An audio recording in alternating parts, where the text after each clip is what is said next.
Welcome back, my friends. Some forests do not hide monsters. They hide something far worse.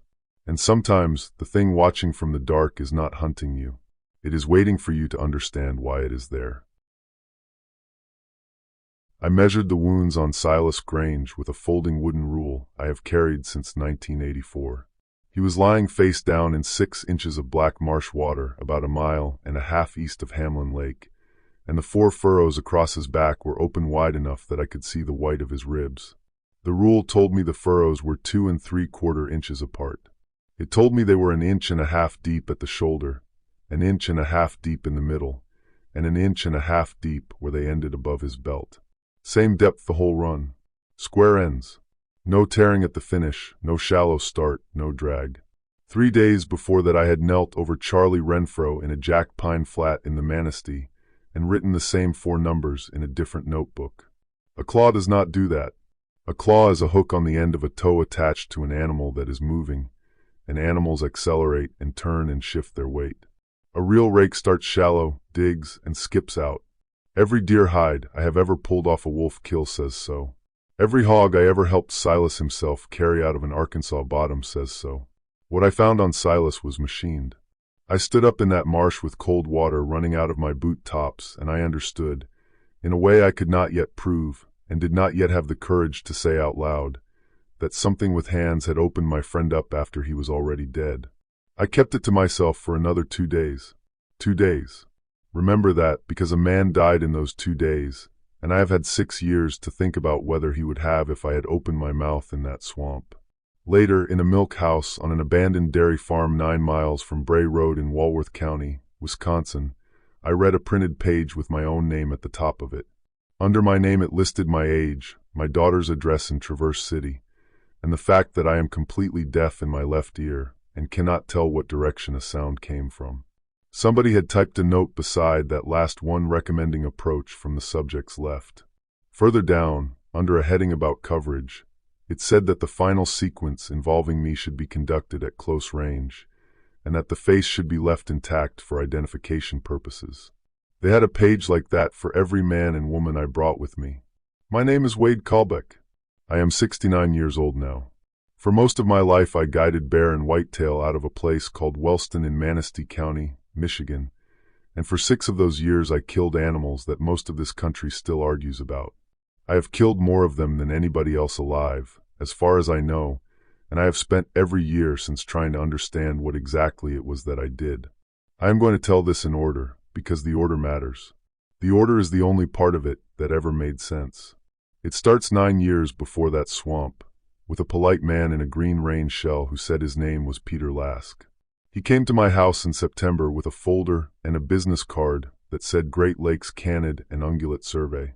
He was maybe 40, soft handshake, good boots that had actually been used.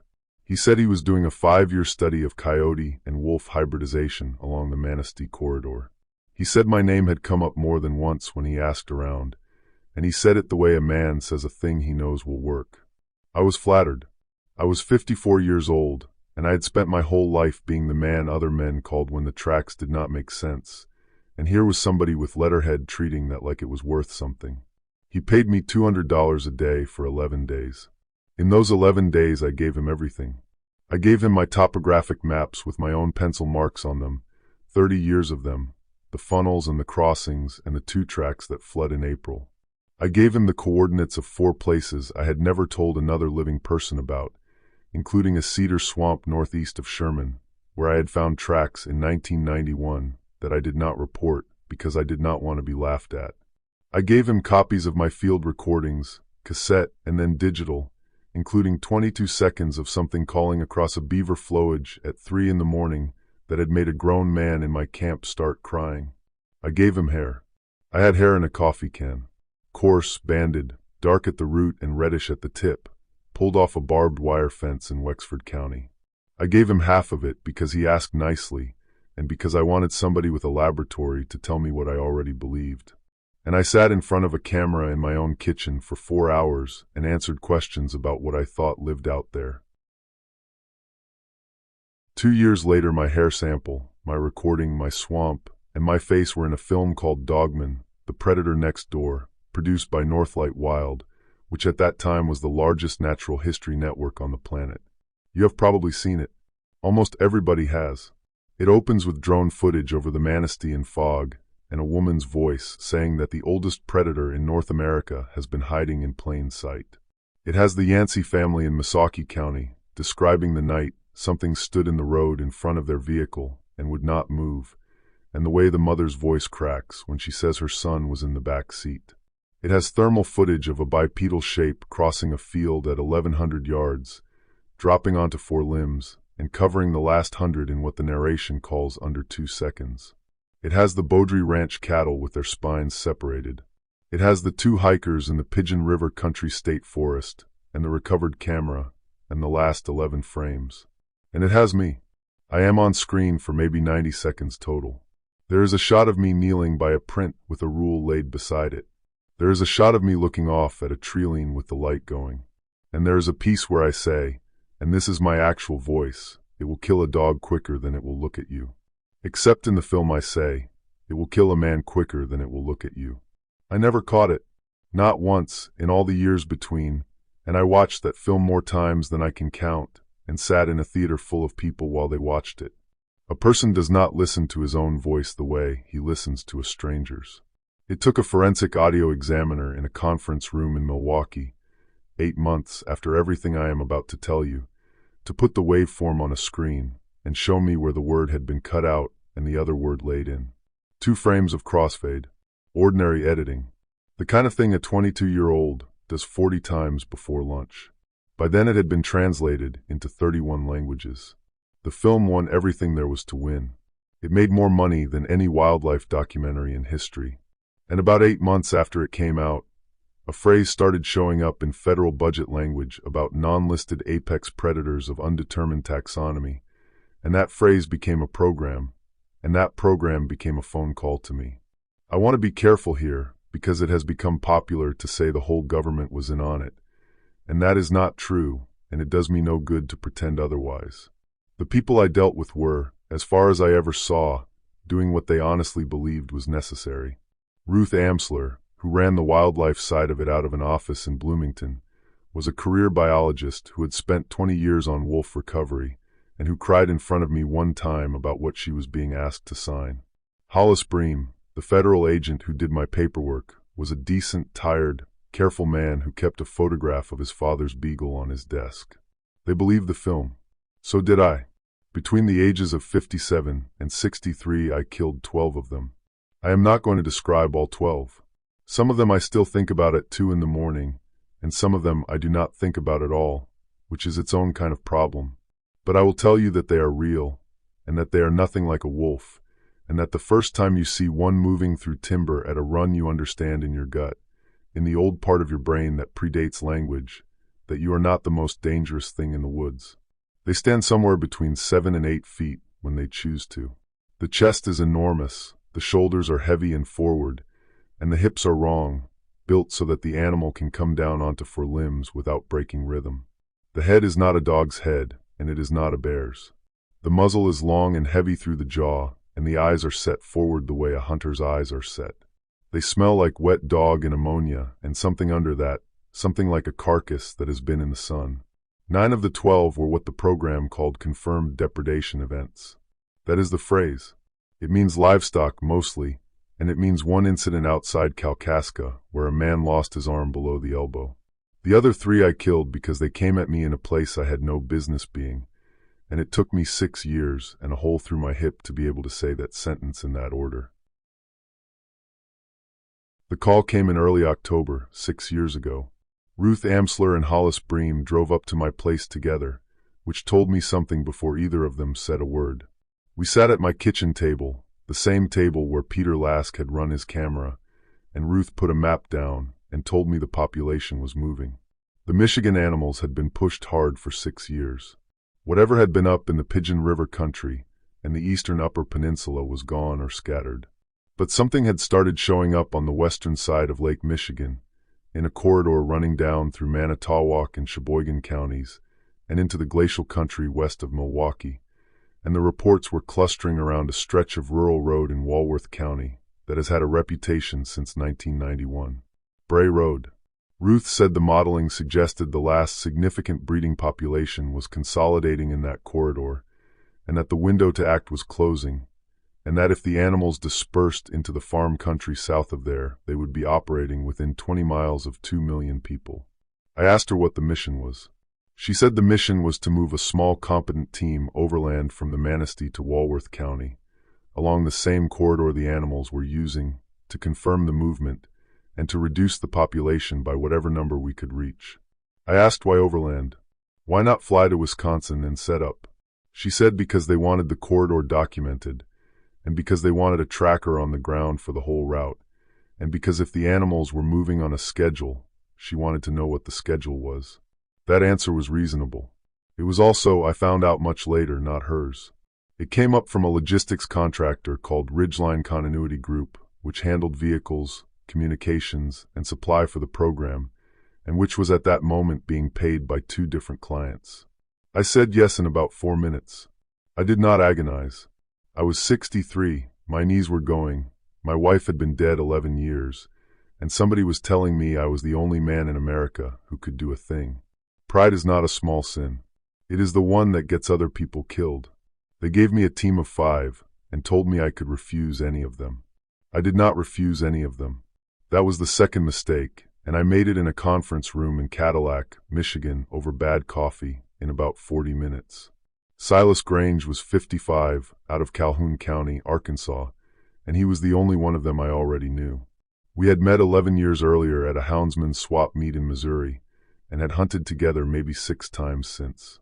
He ran 2 dogs, a Plott named Byrne and a Walker named Junie, and he loved them the way some men love a boat, and some men love a rifle, and some men love nothing at all. Silas was heavy through the middle and light on his feet, which is a combination you see in men who have spent their lives following dogs through country that does not want them. He talked constantly. He had a story about everything, and about half of them were true. He carried a Marlin lever gun in 45-70 that his father had bought used in 1961, and he cleaned it every single night, whether it had been fired or not. His weakness was that he could not stand quiet. When a camp went silent, Silas would start talking to fill it, and out there quiet is information, and information is the only advantage a person has. Marcus Deal was 34, 8 years in the Marine Corps, most of it as a scout sniper, then 4 years doing contract security in places he did not name. He was not big. He was the size of a wrestler at 165 pounds, and he moved like the whole world was a hallway he had already cleared. He came with a Remington bolt gun in .308 with a suppressor and a night vision monocular that was better than anything the rest of us had. He said maybe 40 words the first day. The 41st word was addressed to me, and it was a question. He asked how many of the 12 had been taken at under 100 yards.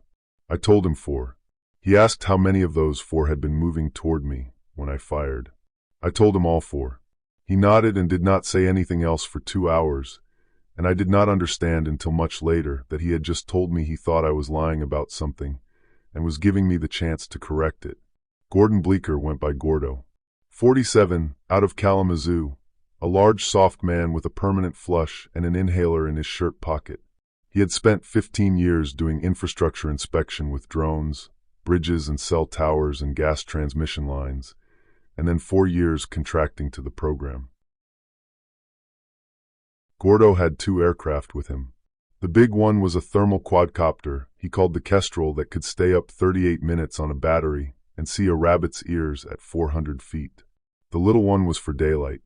He also had a parabolic microphone, a laptop with more storage than my house has square footage, and an opinion about everything. He was funny. That is what I once said about Gordo Bleecker.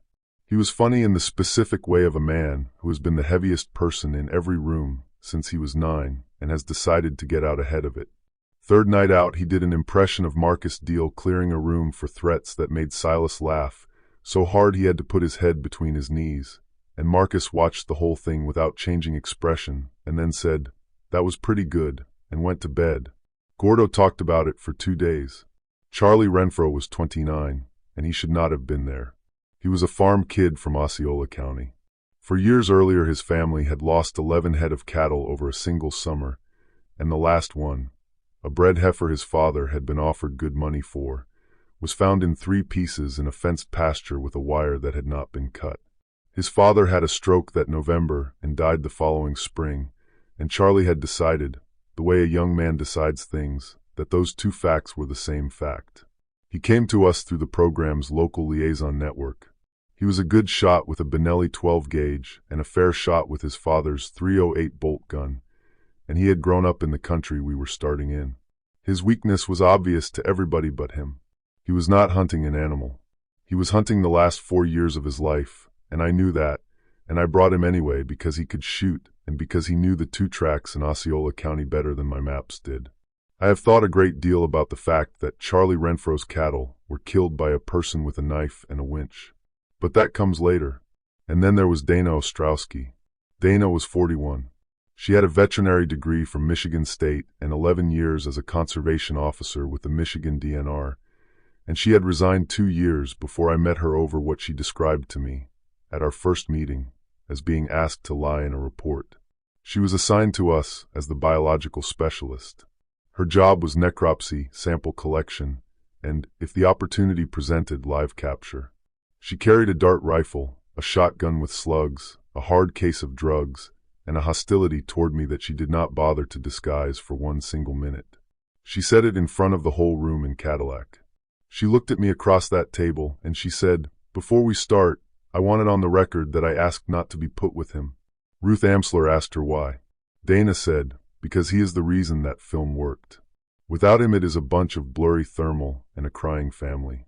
With him it is science." Nobody said anything. Hollis Bream looked at the table. I said, "You might be right." She said, "I know I am right. I have watched it 40 times. I have run the audio." I said, "Then you know more about it than I do, and I would appreciate it if you would tell me what you found." That was not humility. That was a 63-year-old man managing a difficult employee. It took me 11 more days and 3 funerals to actually mean it. We staged out of a rented lodge outside Wellston on the 18th of October. 2 vehicles, both out of Ridgeline's fleet. A white crew cab Ford 3/4 ton, which Marcus drove because he did not like being a passenger, and a gray Suburban pulling a flatbed trailer with a side-by-side utility vehicle strapped to it. Ridgeline supplied the handheld radios, the satellite phone, the resupply schedule, and the keys, and when Marcus signed for the keys, he asked the man how many sets existed, and the man said he did not have that information. Marcus wrote that down. I watched him do it, and thought he was being difficult. I am going to lay out the gear because it matters later. I carried a Winchester Model 70 in 375H, an H that I have owned since 1990, with a low-power scope and iron sights under it.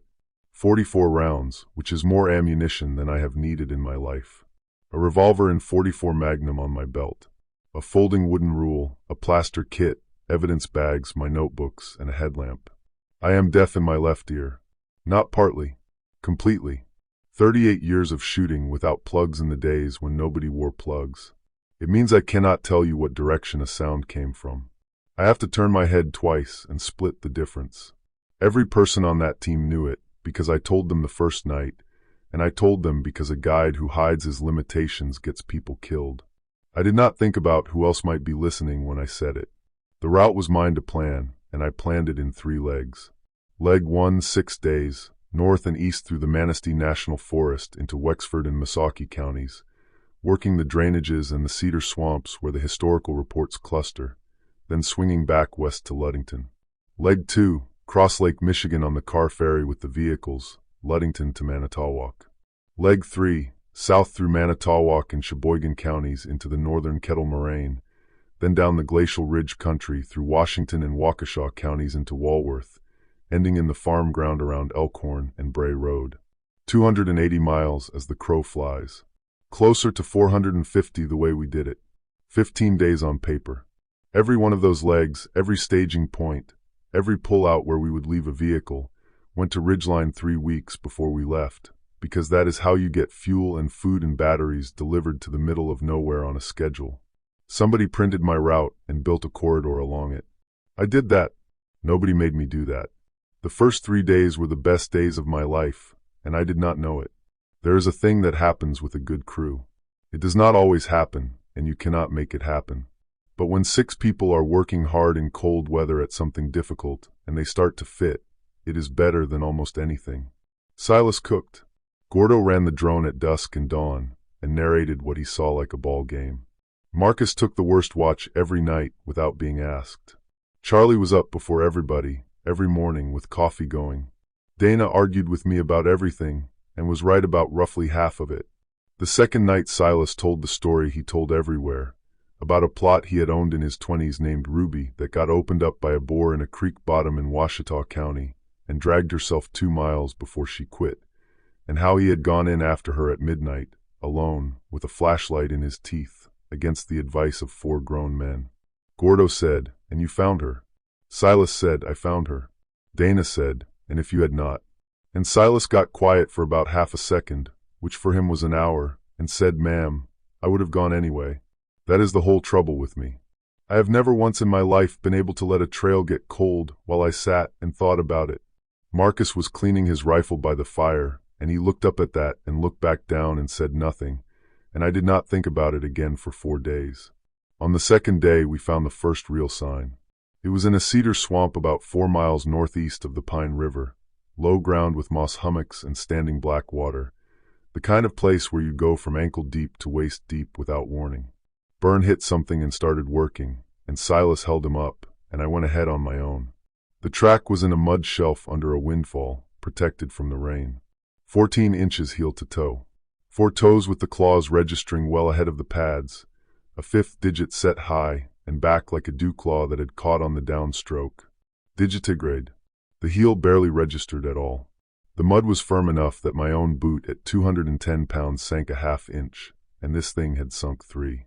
I paced the stride at 6 feet 4 inches, and then at 7 feet, and then at 7 feet 6, accelerating. Dana came in behind me and got down on her knees in the muck without a word and started photographing with a scale card. She said, "That is not a fake."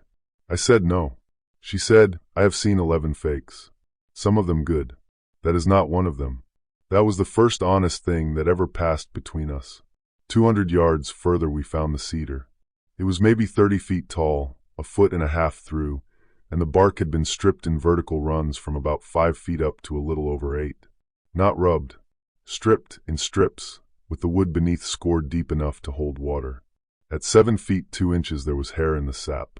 Dana pulled it with forceps and bagged it and held the bag up to the gray light, and I saw the banding, dark at the root, that rust color at the tip, the exact same hair that had been in a coffee can on a shelf in my garage for 20 years. And then, about an hour before dark, Gordo put the kestrel up and found the deer. It was a yearling doe, and it was 12 feet off the ground in the crotch of an American beech, folded over the fork like a wet coat. The hindquarters were gone. Not chewed. Gone, removed at the hip with the femoral heads separated clean out of the sockets. Silas stood there looking up at it with his hat in his hands, and after a while he said, "Well, that is a new one on me." Charlie could not stop looking at it. He kept walking around the tree. Marcus, who had said almost nothing for 2 days, put his hand flat on the beech trunk and looked up and then looked at the ground around it and said, "There is no scratching on this bark. Nothing came up this tree." I said no. He said, "So it was thrown." I said, "Or carried up something else and set." "But probably thrown." He looked at me for a second, and then he went and checked his rifle, and that was the first time I saw Marcus do anything that looked like nerves. We saw one that night. I have told this part maybe 200 times, in depositions and in interviews and to a psychiatrist in Grand Rapids, and I have never made it sound like what it was. We were driving out on a 2-track around 10 at night, headed for the trucks, me at the wheel of the Suburban with Charlie in the passenger seat and Dana and Gordo in the back. Rain coming and going. The 2-track was maybe 8 feet wide with red pine tight on both sides, so the headlights made a tunnel. Something crossed at about 40 yards. Upright. It came out of the pines on the right on 2 legs, and it was tall enough that the headlights caught it below the chest. So the first thing I registered was a torso and hips and a leg with the knee bending the wrong way, and then in the top of the light a long head that turned toward us without the body stopping. 2 steps. It took 2 steps to cross an 8-foot road. On the second step it came down onto its hands, and the shoulders came up over the spine, and it was gone into the pines on the left, and the whole thing took less than a second and a half. Nobody screamed. That is the part people do not believe. Charlie made a sound like a hiccup. Dana said one word, which was okay, quietly twice. Gordo said nothing at all, which for Gordo was the loudest thing in the vehicle. I stopped the truck. We sat there with the wipers going. I remember the wipers. Then Charlie said, in a voice about 2 octaves higher than his normal one, "Get us out of here, Wade." I said, "In a minute." And I got out with a light, and I put my hand in the print it left on the far side of the road, and the mud was still slumping in on itself at the edges, and I thought, with a satisfaction I am ashamed of to this day, there it is. There it is. Everything I ever said was true. That is the last moment I can point to where I was simply a hunter and nothing else. Charlie Renfro was dead 27 hours later. I want to put one more thing about him in here first, in the right place, because it belongs in the right place. The next morning, the morning of the 3rd day, Charlie and I worked a ridge east of the 2-track alone, while the others broke camp. He was quiet, which was not like him. About an hour and he stopped at a place where the leaf litter was pushed up in a low crescent, and he said, "Wade, come look at this." It was a bed. Not the big scraped bed we found later. A small one, maybe 4 feet, in the lee of a stump, and I had walked past it at 40 feet and not seen it. I said, "How did you get that?" He said, "My dad used to make me find where the calves laid up before he would let me eat." He said it like it was nothing. Then he said, "Can I say something stupid?" I said, "Go ahead." He said, "I do not think I want to shoot it." I did not say anything. He said, "Everybody thinks I came out here to get even. My mother thinks that. And the thing is, I did think that, right up until it went across that road last night.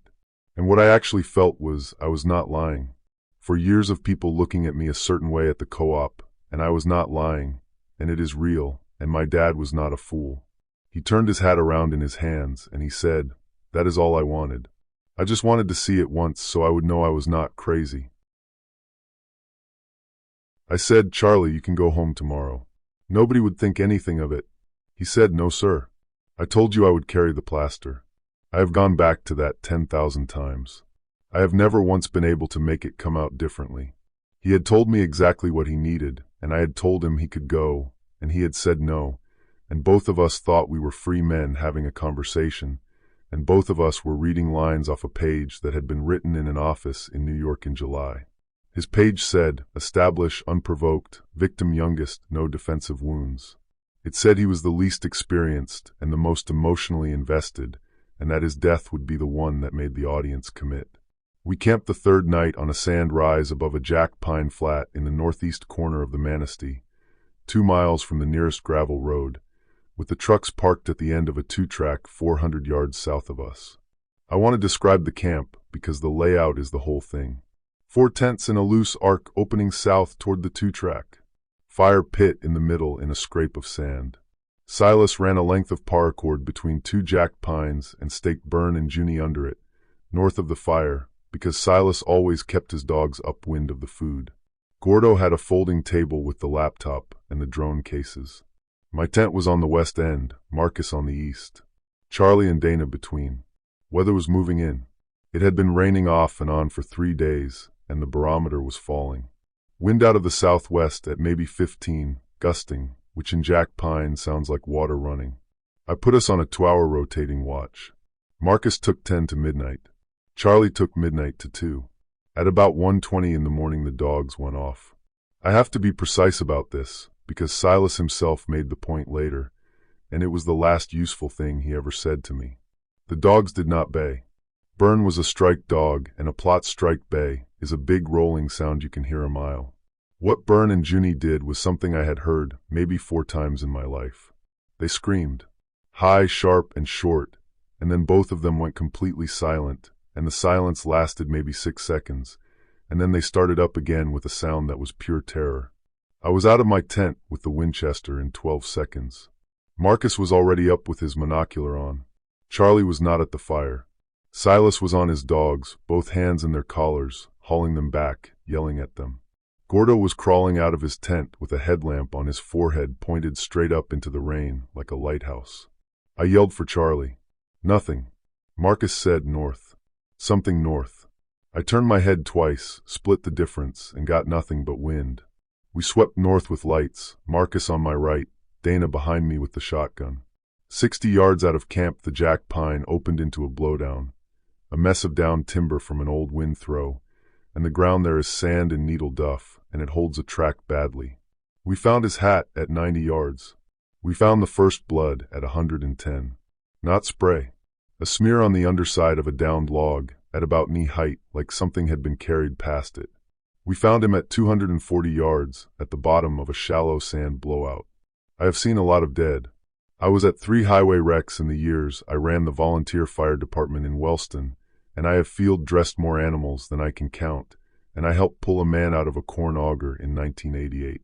Charlie Renfro was worse than all of it, and the reason it was worse is that he was arranged. He was on his back. His arms were out from his sides. The front of his coat and shirt were opened from collarbone to belt in 4 parallel runs, and the throat was open. His jaw was broken so badly that the lower half of his face was pushed to the left and his tongue was out. His shotgun was 11 feet away with the safety still on and a live round in the chamber. Dana got there right behind me and she stopped, and I heard her breathing change, and then she did something I have never forgotten.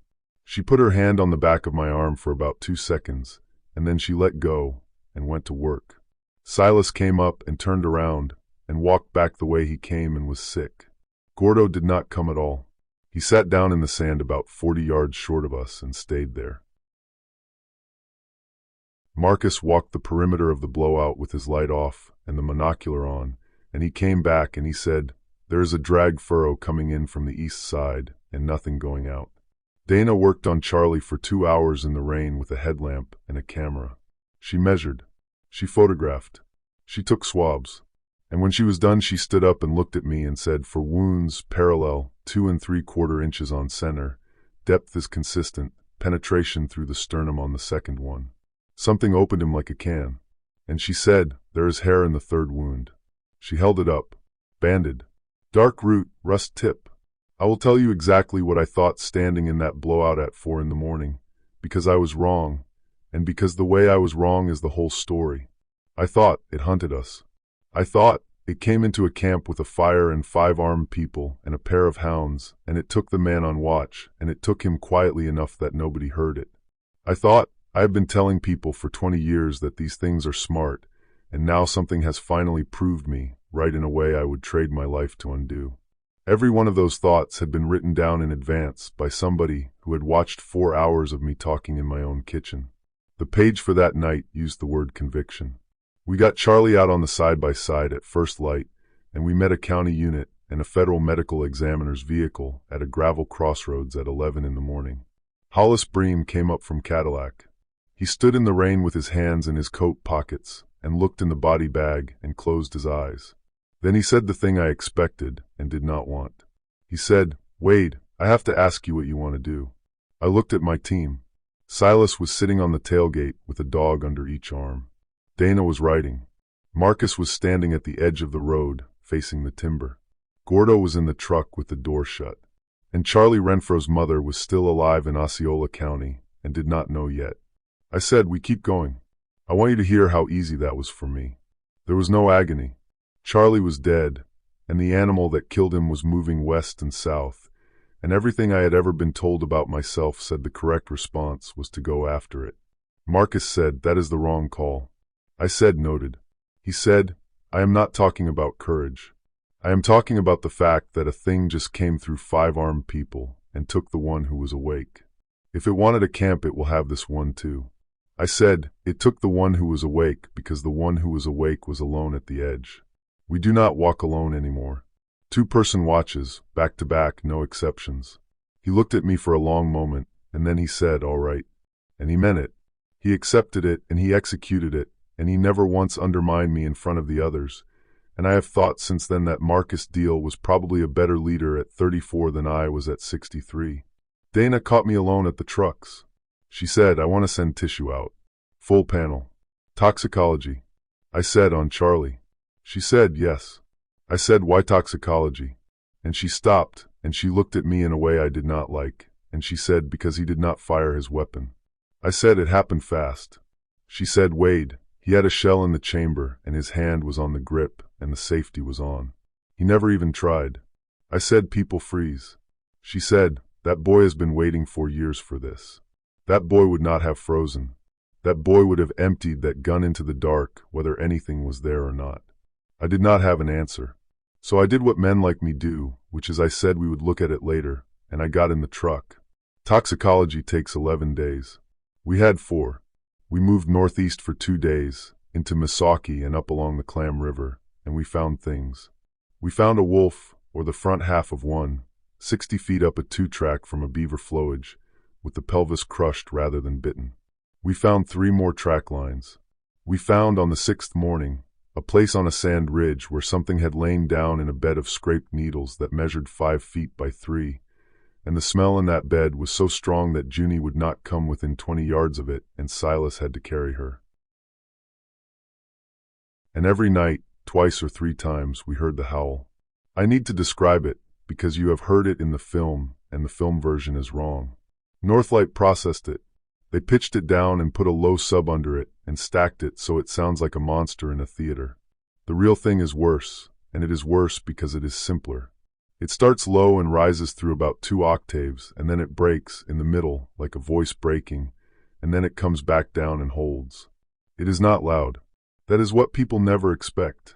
It is not loud, and it carries 3 miles because it is pitched exactly right to carry through timber, the way a wolf's is, the way a loon's is.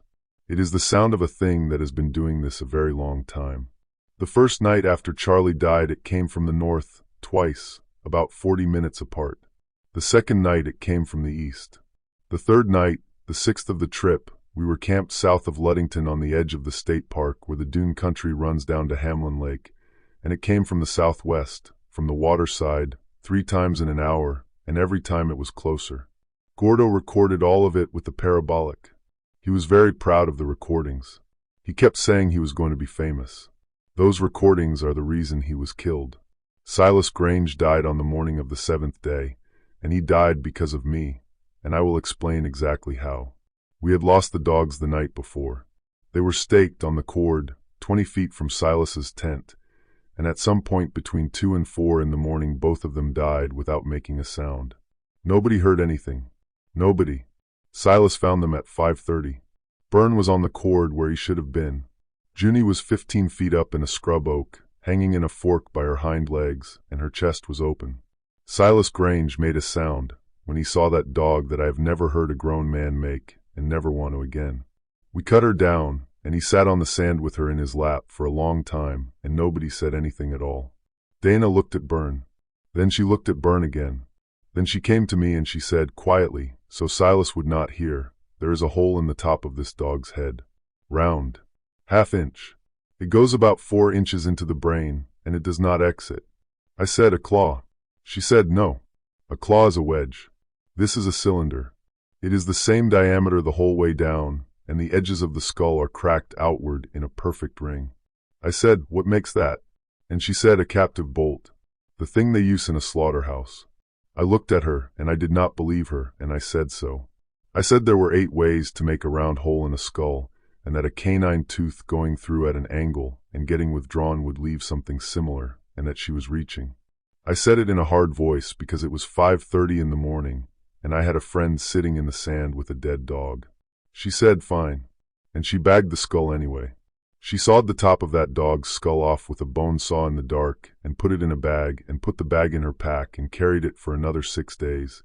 And it is now sitting in a federal evidence locker in Milwaukee. And it is one of the 4 things that eventually made anybody believe us at all. I told her she was reaching. Write that down. Silas wanted to go after it.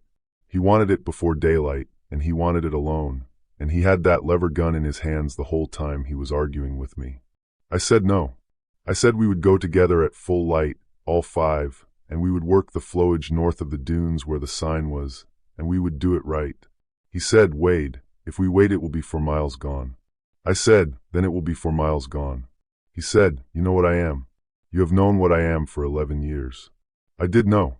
He had told the whole camp 4 nights earlier, laughing, with a plate on his knee, and I had heard it as a story about a man's good heart, because that is what it sounds like until the night it is not. At 6:15, in the gray before sunrise, while Gordo was pulling batteries and Marcus was breaking down his tent, Silas Grange walked out of camp alone with his rifle and did not tell anybody. I have gone over this 1,000 times. Could I have stopped him? Should I have taken the rifle from him? Should I have sat with him instead of going to check the trucks? What I actually did was see him at the edge of the camp with his rifle and think he needs a minute and let him have it. There is a page that says, target isolated by grief. There is a page that says, subject will not wait for daylight. Somebody had listened to 11 years of houndsmen talking about Silas Grange at swap meets and had known him better in July than I knew him in October. We found him at 9:40 in the morning in the marsh east of Hamlin Lake, face down in 6 inches of water, and I got out my folding rule, and I learned that the world was not what I thought it was. Here is what the marsh told me, and here is what I did with it. Silas was face down with his rifle under him, still loaded, hammer down, never fired. The 4 furrows across his back were identical to Charlie's and identical to each other, 2 3/4 inches on center, 1.5 inches deep from the first inch to the last, end square. His spine was separated between the 9th and 10th vertebrae. Dana said the separation was clean and lateral and did not match a bite. There was almost no blood. That was the second thing.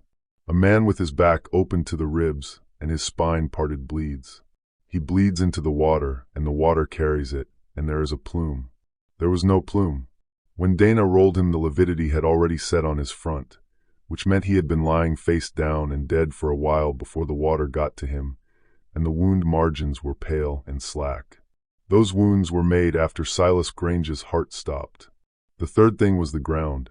I backtracked from the body for 1,100 yards, and I got a track line coming in from the northeast, through the marsh grass and onto a sand shelf. 14-inch prints, 6-foot stride, the whole thing. And it was perfect. That is what broke it. It was too perfect. Every print in that line was the same depth. Every one had the same fine detail in the pad, the same crease at the base of the second toe, the same hairline crack running off the outside edge of the heel pad. The same crack. 1,100 yards, 60-odd prints, and every single one of them had the same flaw in the same place. A foot changes. It loads differently on a hummock than on flat sand. It slides. It splays when the animal turns. This did not. And at the far end, where the track line started, it started. It did not come out of anything. It began in the middle of open sand 30 yards from an old sand 2-track that runs up from the county road, and the sand between that 2-track and the start of the track line had been dragged smooth with something like a piece of chain link. I stood there for a long time. Then I went back and looked under Silas's arms, and there were fibers caught in the wool of his coat at both armpits, blue polyester, the kind that comes off a cam strap. And I said nothing. There was not one reason. There were 3, and they were all cowardice, wearing different clothes. The first was that I did not know who to tell. If a person made those tracks, then a person was close, and there were 4 people close, and one of them had a dart rifle and a bone saw, and a grudge against me she had announced in front of a federal official. The second was that I had spent 6 years and 12 animals building a certainty, and Northlight Wild had built a global reputation on top of it. And if the tracks were false, then I did not know what else was false. And if I did not know what else was false, then I did not know what I was. The third was that I still believed the animal was real and out there and dangerous, which it was, and I told myself that saying any of this out loud would split the team at exactly the moment it could not afford to split. So instead of telling them, I started watching Dana Ostrowski. We got Silas out and met the county at the same crossroads. Hollis Bream did not come. A deputy U.S. Marshal did instead. A young man named Rojas who kept looking at us like we were the problem, and I did not blame him. 2 men dead in 4 days. Ruth Amsler wanted us to stand down. I got her on the satellite phone from the parking lot of a gas station in Ludington with rain coming sideways off the lake, and she said, "Wade, I am pulling the plug." I said, "If you pull us, the animals are in Walworth County in 9 days, and there is nobody in front of them." She was quiet for a while. Then she said something I did not understand until much later. She said, "Wade, I am getting pressure from a direction I cannot identify, and it is pressure to continue, and that is making me want to stop." I said, "Well, then we agree on continuing for different reasons." She said, "That is not funny." I said, "No." Then she said, 48 hours. Cross to Wisconsin, get me a confirmation of the corridor, and I will have Bream meet you in Sheboygan with a decision." Bream never made it to Sheboygan.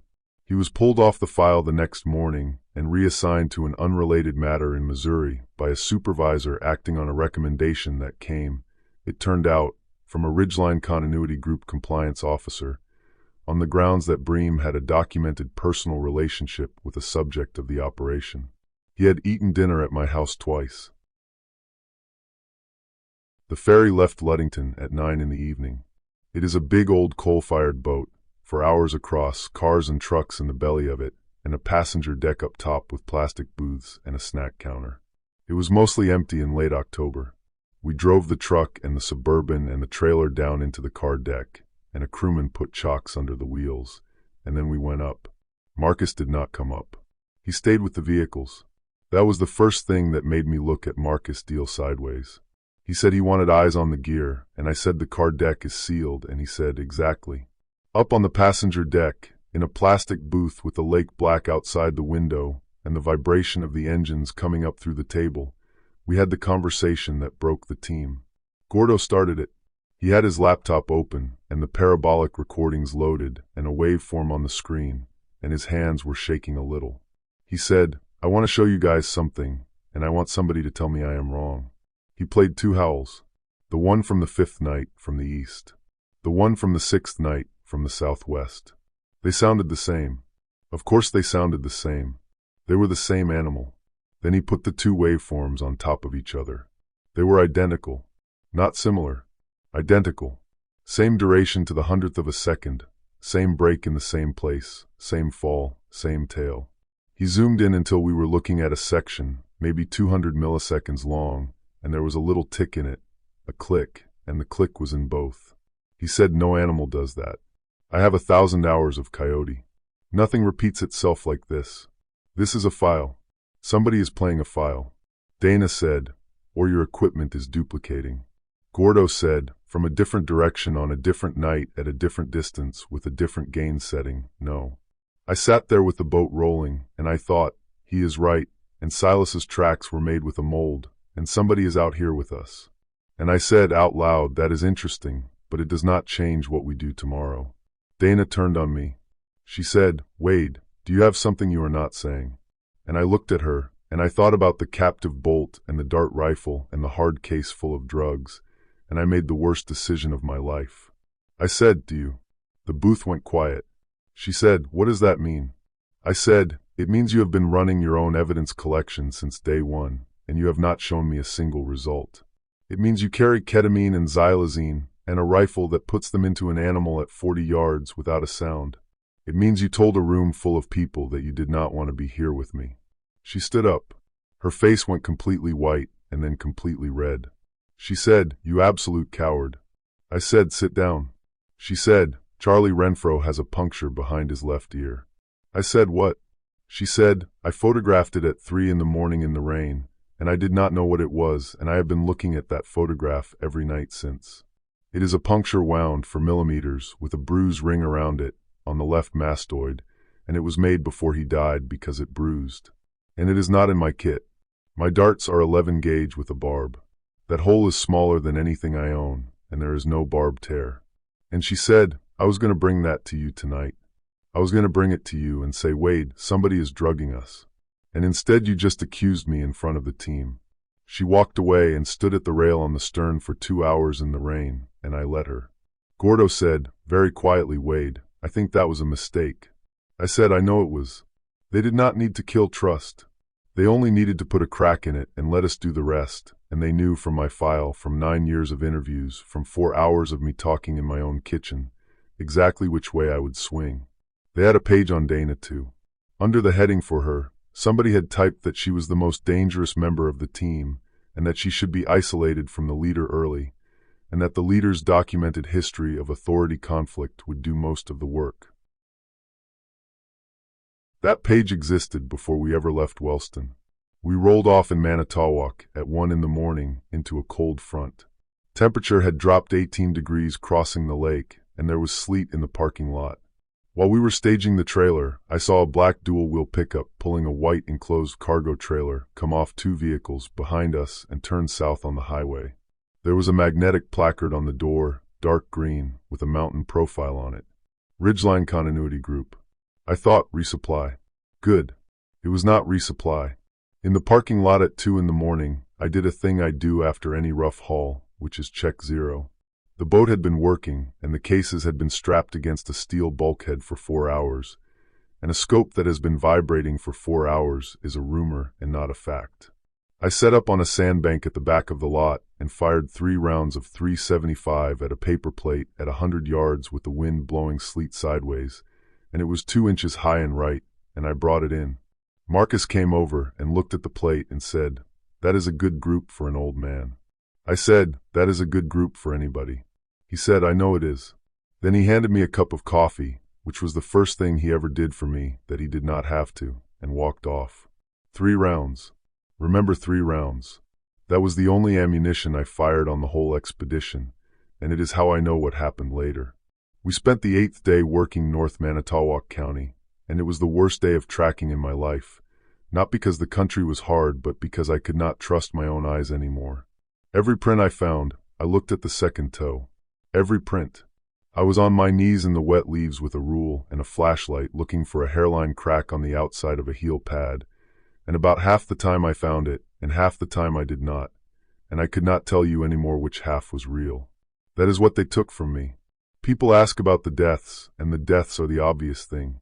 But what those people did to me, specifically professionally, was break the one instrument I had spent 45 years calibrating, and they broke it on purpose, and it has never worked right since.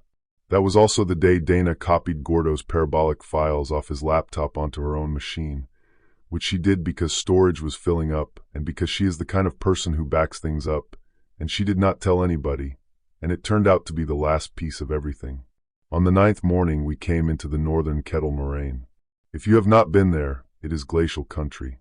Long steep ridges of gravel and sand called kames and eskers, running northeast to southwest, dropped by the ice 10,000 years ago, with kettle holes between them where blocks of ice sat and melted. Hardwood on the ridges, tamarack and black spruce down in the wet.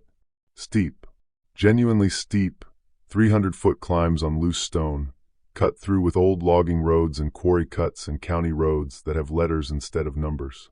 It is beautiful country, and it is terrible country to be hunted in, because you can be looked down on from 4 directions and never know it. Dana and I found the speaker at 11 in the morning. We were working together, because I made us work together. I had spent the whole drive from Manitowoc trying to figure out how to apologize to a woman who had every right to spit on me, and what I finally did was hand her my rule and say, "You take measurements today, I do not trust mine." She looked at the rule for a second and then took it and said, "That is not an apology." I said no. She said, "Keep working on it." We were in a tamarack lowland at the bottom of a kettle, following a line of sign that was probably real, and I stopped because I smelled something that did not belong. Not the animal. Hot electronics. That dusty smell a heater makes the first time you run it in the fall. It took us 40 minutes to find it, and Dana found it, not me, 22 feet up in a black spruce.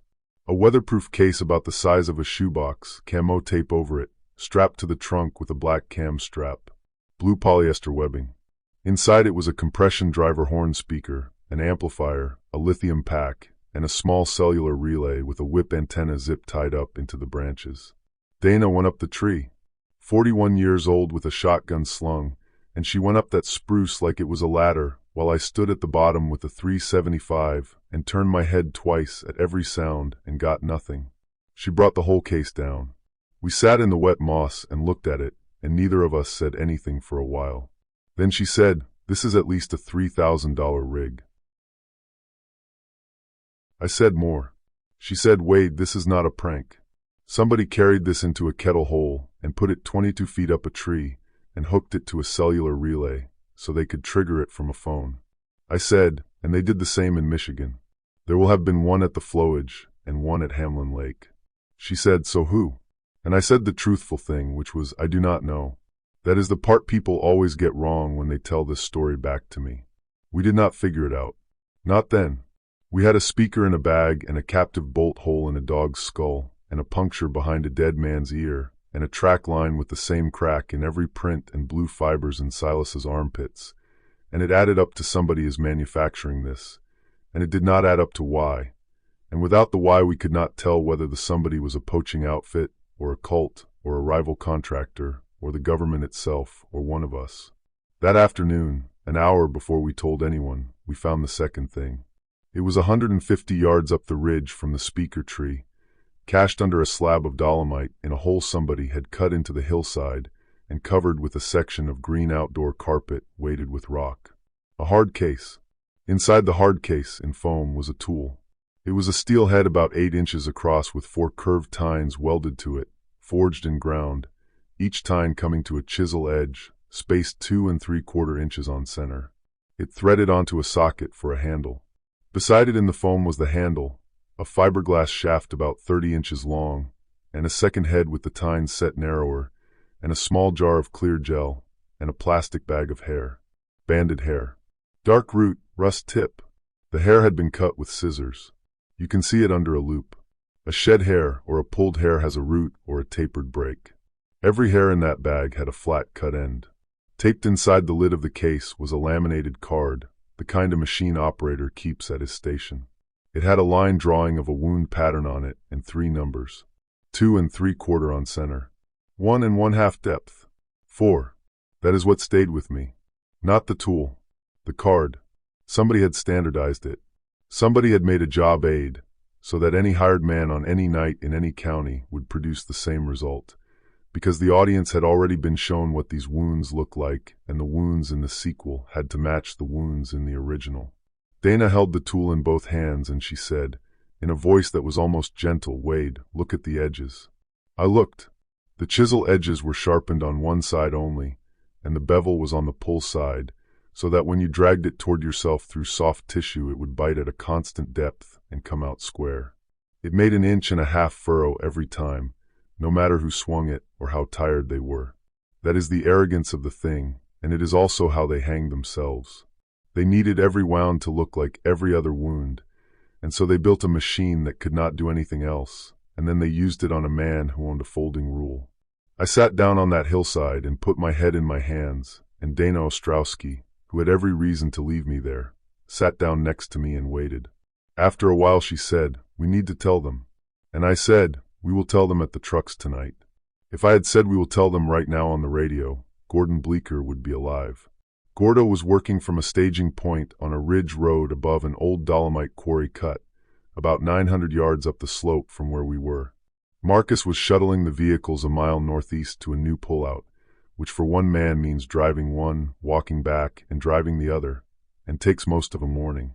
That was the arrangement I had set at daylight, and it was a sound arrangement on any day but that one. At 2:20 in the afternoon, Gordo came up on the handheld. He said, "Wade, I have got a thermal contact, big, 200 yards northwest of me, in the trees on the far side of the cut." I said, "Hold position. We are coming up." Dana and I started up the ridge. Loose stone, 35-degree slope, wet leaves over gravel. I am 63 years old with a bad left knee, and I went up that hill as hard as I have ever gone up anything. Gordo kept talking. That is what Gordo did. He narrated. He said, "It is big. It reads big. It is like a 2 by 3 foot signature at that range, which is a lot." Then 40 seconds later, he said, "Hang on." Then he said, "It is not moving." Then he said, "Wade, it is not moving at all, and the edges are wrong. A deer bleeds heat off the legs and the head. This is a rectangle. This is a rectangle in a tree." I said, "Gordo, get in the truck." He said, "There is no truck up here. Marcus has got them both." And I said, "Then start walking downhill toward my voice." There was about 11 seconds of nothing. Then he said, in a completely different voice, in a small flat voice I had not heard him use once in 9 days, "There is a man behind me." Then the radio clicked off. We were 400 yards below him. It took us 6 minutes and 40 seconds to cover it, and I know that because Dana was wearing a watch and she looked at it later and told me, and I have not been able to stop knowing it since. We came up over the lip of the ridge road onto a flat of gravel, and there was nobody there. His folding table was standing. His laptop was gone. His coat was over the back of his chair.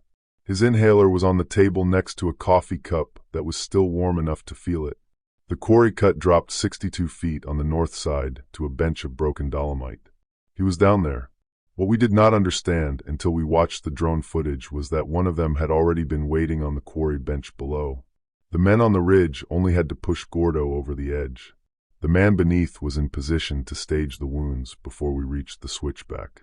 Dana went down the switchback with the medical bag, and I went down behind her, and by the time I got to him she was already sitting back on her heels. Gordon Bleecker had gone off that lip feet first, the way a man goes off when he is pushed from behind while he is turning, and he had landed on rock, and it had done what rock does. Both legs at the femur, the pelvis, and then the head after, secondary, against the dolomite. He had not been conscious.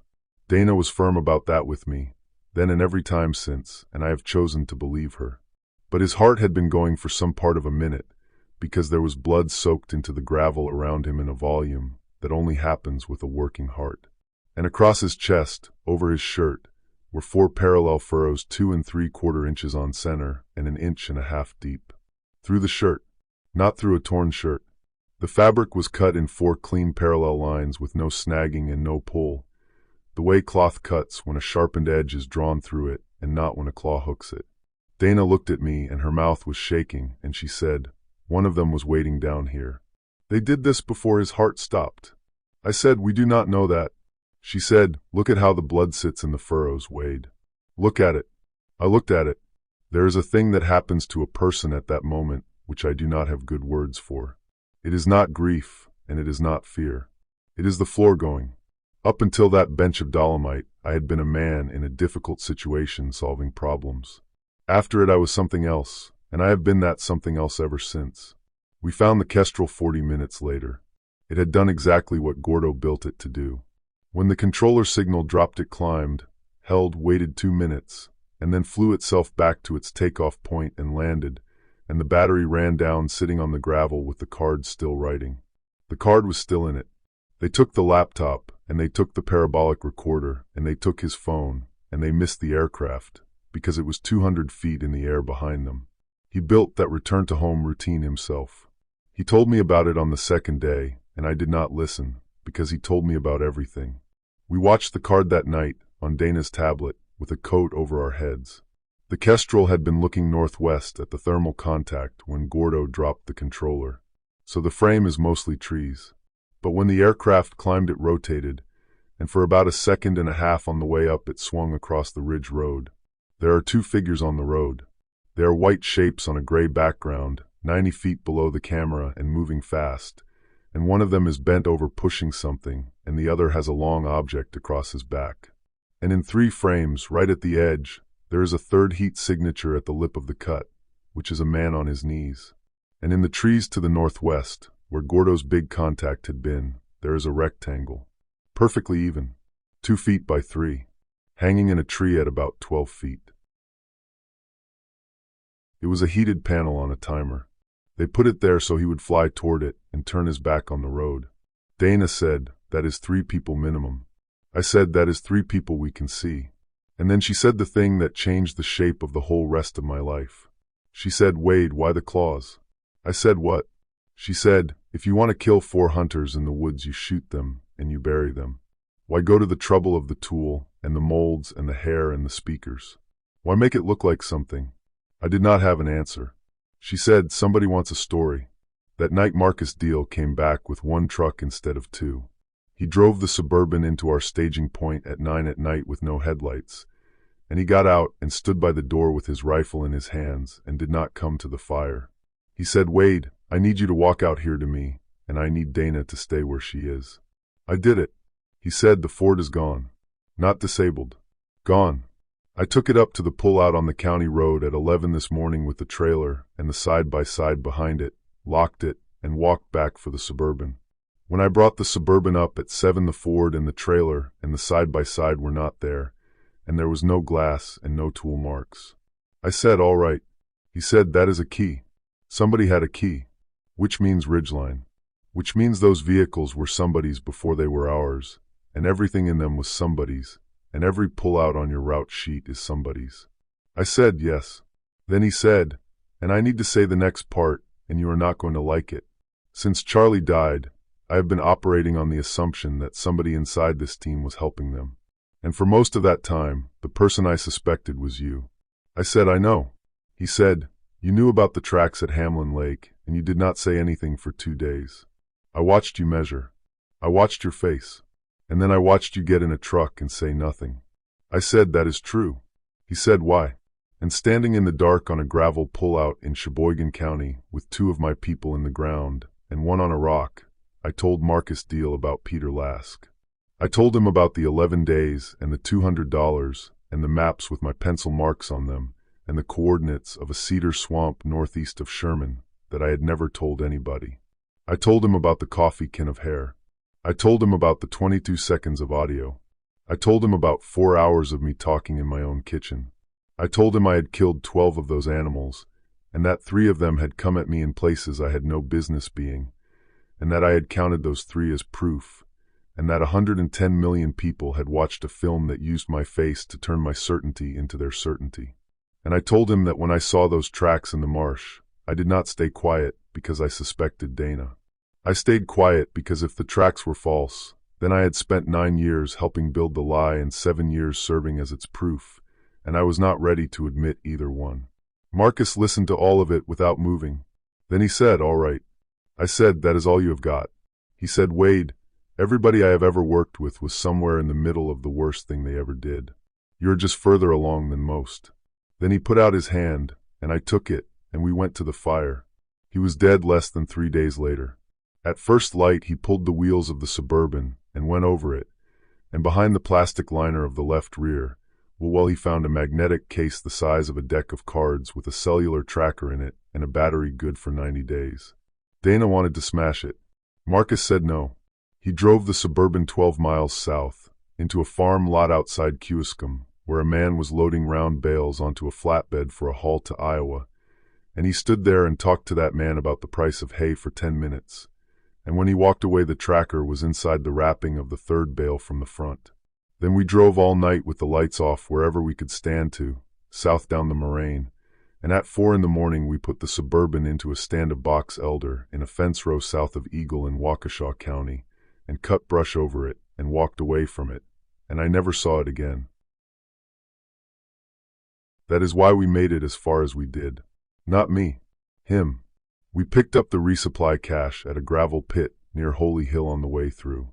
Ridgeline had placed it 4 days earlier. Food, batteries, propane, water, 2 cases of ammunition. Dana wanted to leave the whole thing. I said, we have got 11 meals between 3 people, and we are 5 days out. Marcus said, take the food, take the water, leave the batteries, leave the ammunition. I said, we are going to need ammunition. Marcus said, Wade, if you were them, what would you touch? We took the food and the water and left the rest and buried the cases under gravel, so it would take them a while to know.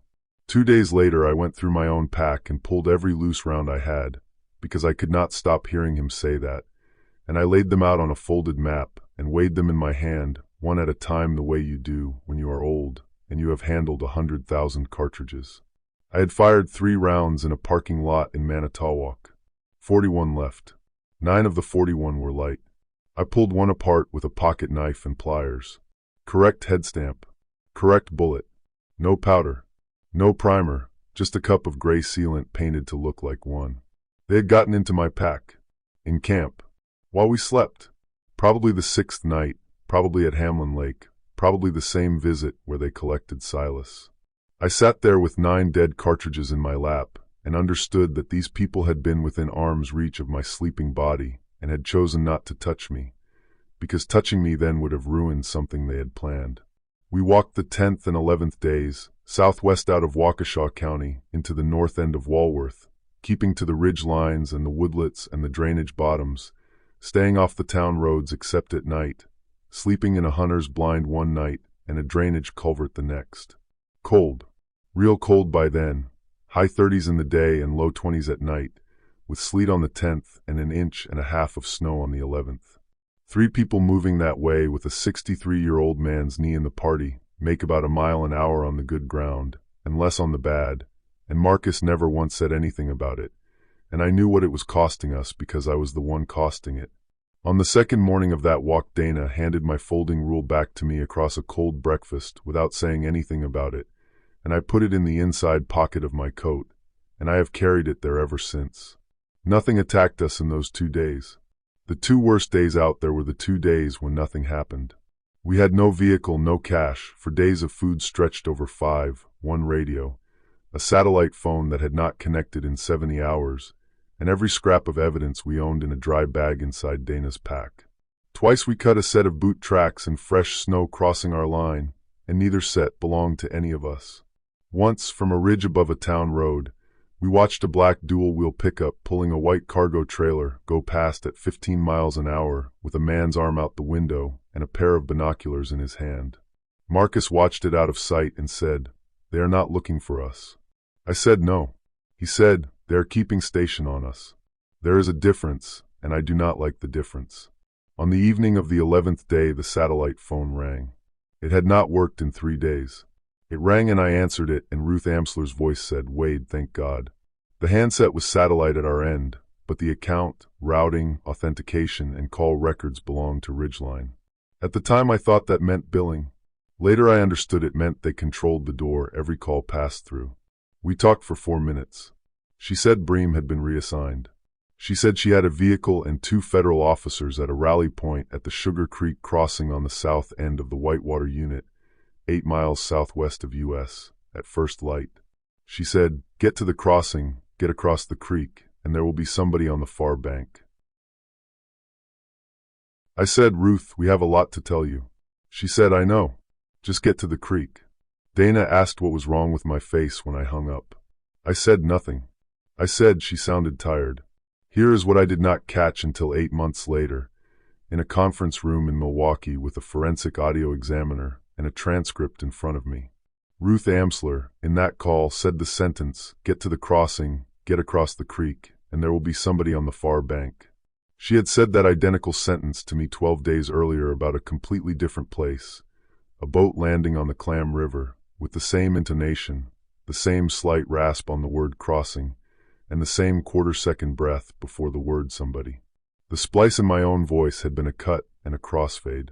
A man with scissors could have done it in 1960. What they did to Ruth was different in kind. 2 years of program calls had gone through Ridgeline hardware, recorded and stored, and somebody had fed all of it into a machine and taught the machine to be her, and then typed a sentence and pressed a key. The examiner in Milwaukee explained the difference to me for about 20 minutes, and I understood maybe half of it. But I understood the part that mattered, which is that the old kind of lie needs you to have said the words once, and the new kind does not. We reached the Sugar Creek crossing at 7:15 in the morning on the 12th day. Sugar Creek down there runs through a bottom of silver maple and box elder between 2 ridges, maybe 40 feet across and thigh deep and moving fast, with snow on the banks and skim ice in the slack water. There is an old iron farm bridge upstream about half a mile, and downstream there is a gravel bar you can wade. Marcus made us stop 800 yards out, and he glassed the far side for 40 minutes. He said, "There is nobody on that bank." I said, "They might be back off it." He said, "Wade, there is nobody on that bank, and there is nobody on this one, and there is a shooting position on the north ridge above the gravel bar that I would use, and if I were up there right now I would be looking at us." I said, "So what do we do?" And Marcus Deal, who had 8 years in the Marine Corps and 4 years doing things he never named, said the following, and he said it calmly, like a man reading a weather report. He said, "You 2 go upstream to the iron bridge. It is half a mile, and it is exposed for the last 100 yards, and it is the only other crossing for 4 miles. I am going to go to the gravel bar and get shot at, and when they shoot at me I am going to find them, and while they are working on me you are going to be on that bridge." Dana said no immediately. He said, "Ma'am, I have thought about it for 2 hours, and there is not a version of this where all 3 of us cross in the same place." I said, "We go north. We go around. There is another crossing." He said, "For miles. In the open. In snow. With you moving at a mile an hour on that knee." "No." Then he took his spare magazines out and gave 2 of them to Dana, which made no sense, because Dana had a shotgun, and I understood about 4 hours later that he had done it, so she would have to carry something of his out.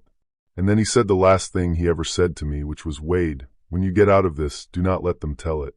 He went down to the gravel bar at 9:40 in the morning. They let him get 11 steps into the water. The first round hit him at the point of the left hip and turned him downstream. He went under and came up on the far side of a rock with his rifle still in his hands, which is a thing I did not think a human being could do, and he got prone in 8 inches of freezing water behind a gravel hump the size of a car hood. Dana and I were 400 yards upstream in the box elders. He returned fire 9 times. I counted. A suppressed 308 from down in a creek bottom sounds like a man hitting a fence post with a stick. On the 6th shot, somebody on that north ridge stopped shooting for good. On the 9th shot, Marcus stopped.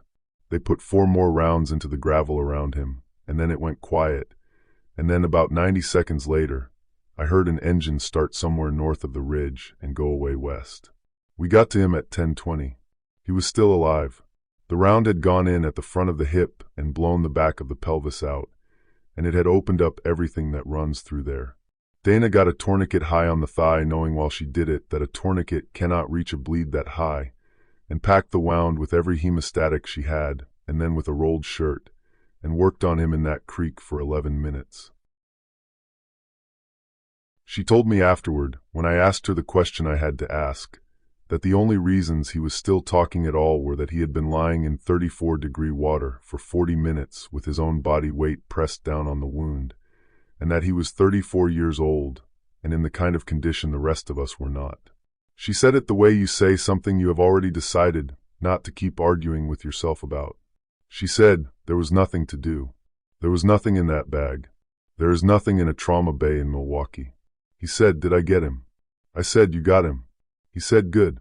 He was gray by then, and his hands had stopped working, and he was shaking so hard his teeth were going. And then he said, check him.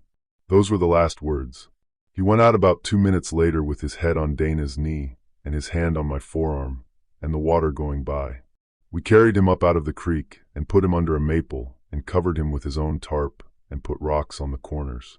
We left his rifle with him. I have been asked about that a number of times, and I have never had a reason that satisfies anybody, including me. That is all we could do.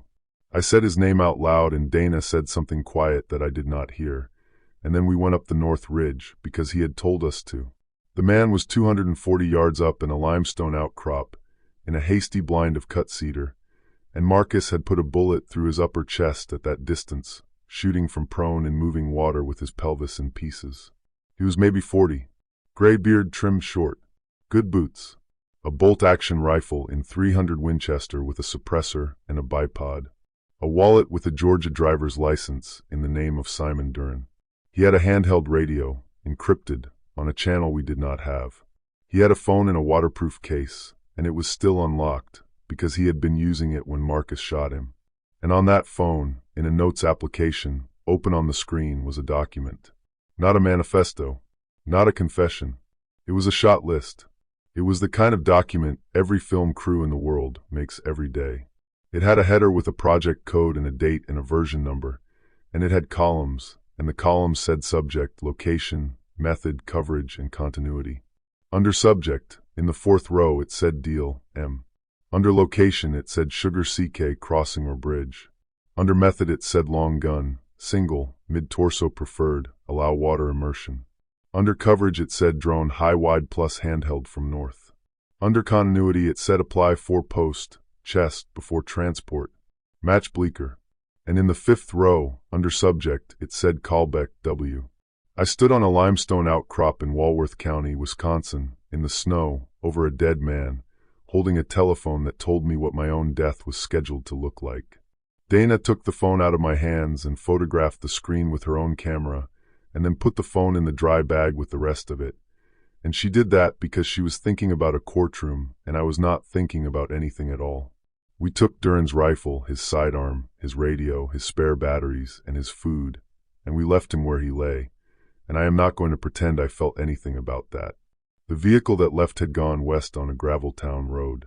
I found where they had parked at the top of the ridge, a dual-wheel pickup, and I found something better, which was that the left rear inside tire was running low and scuffing on the turns.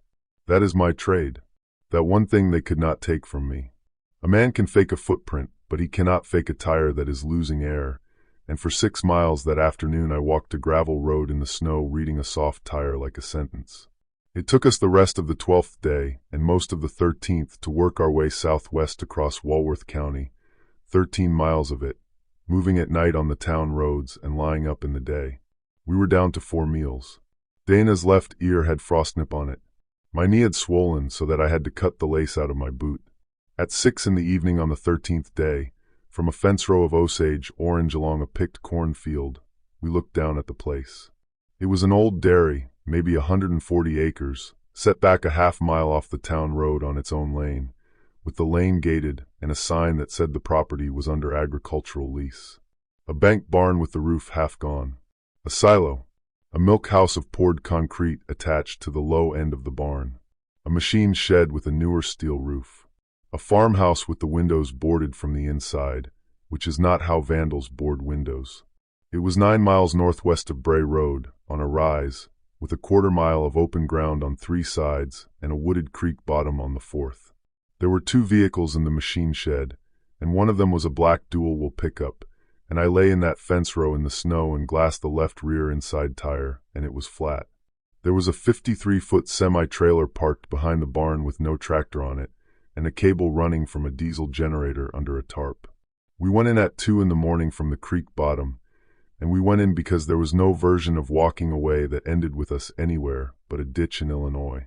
300 yards out, in the fence row, we wrapped the long guns in a tarp and pushed them under the roots of a fallen box elder. My Winchester, Dana's shotgun, and Duran's rifle. You do not go into a building at 2 in the morning with a rifle in your hands.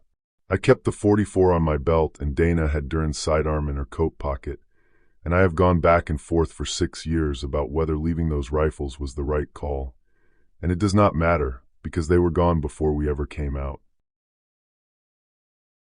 The milk house was unlocked, because nobody locks a milk house.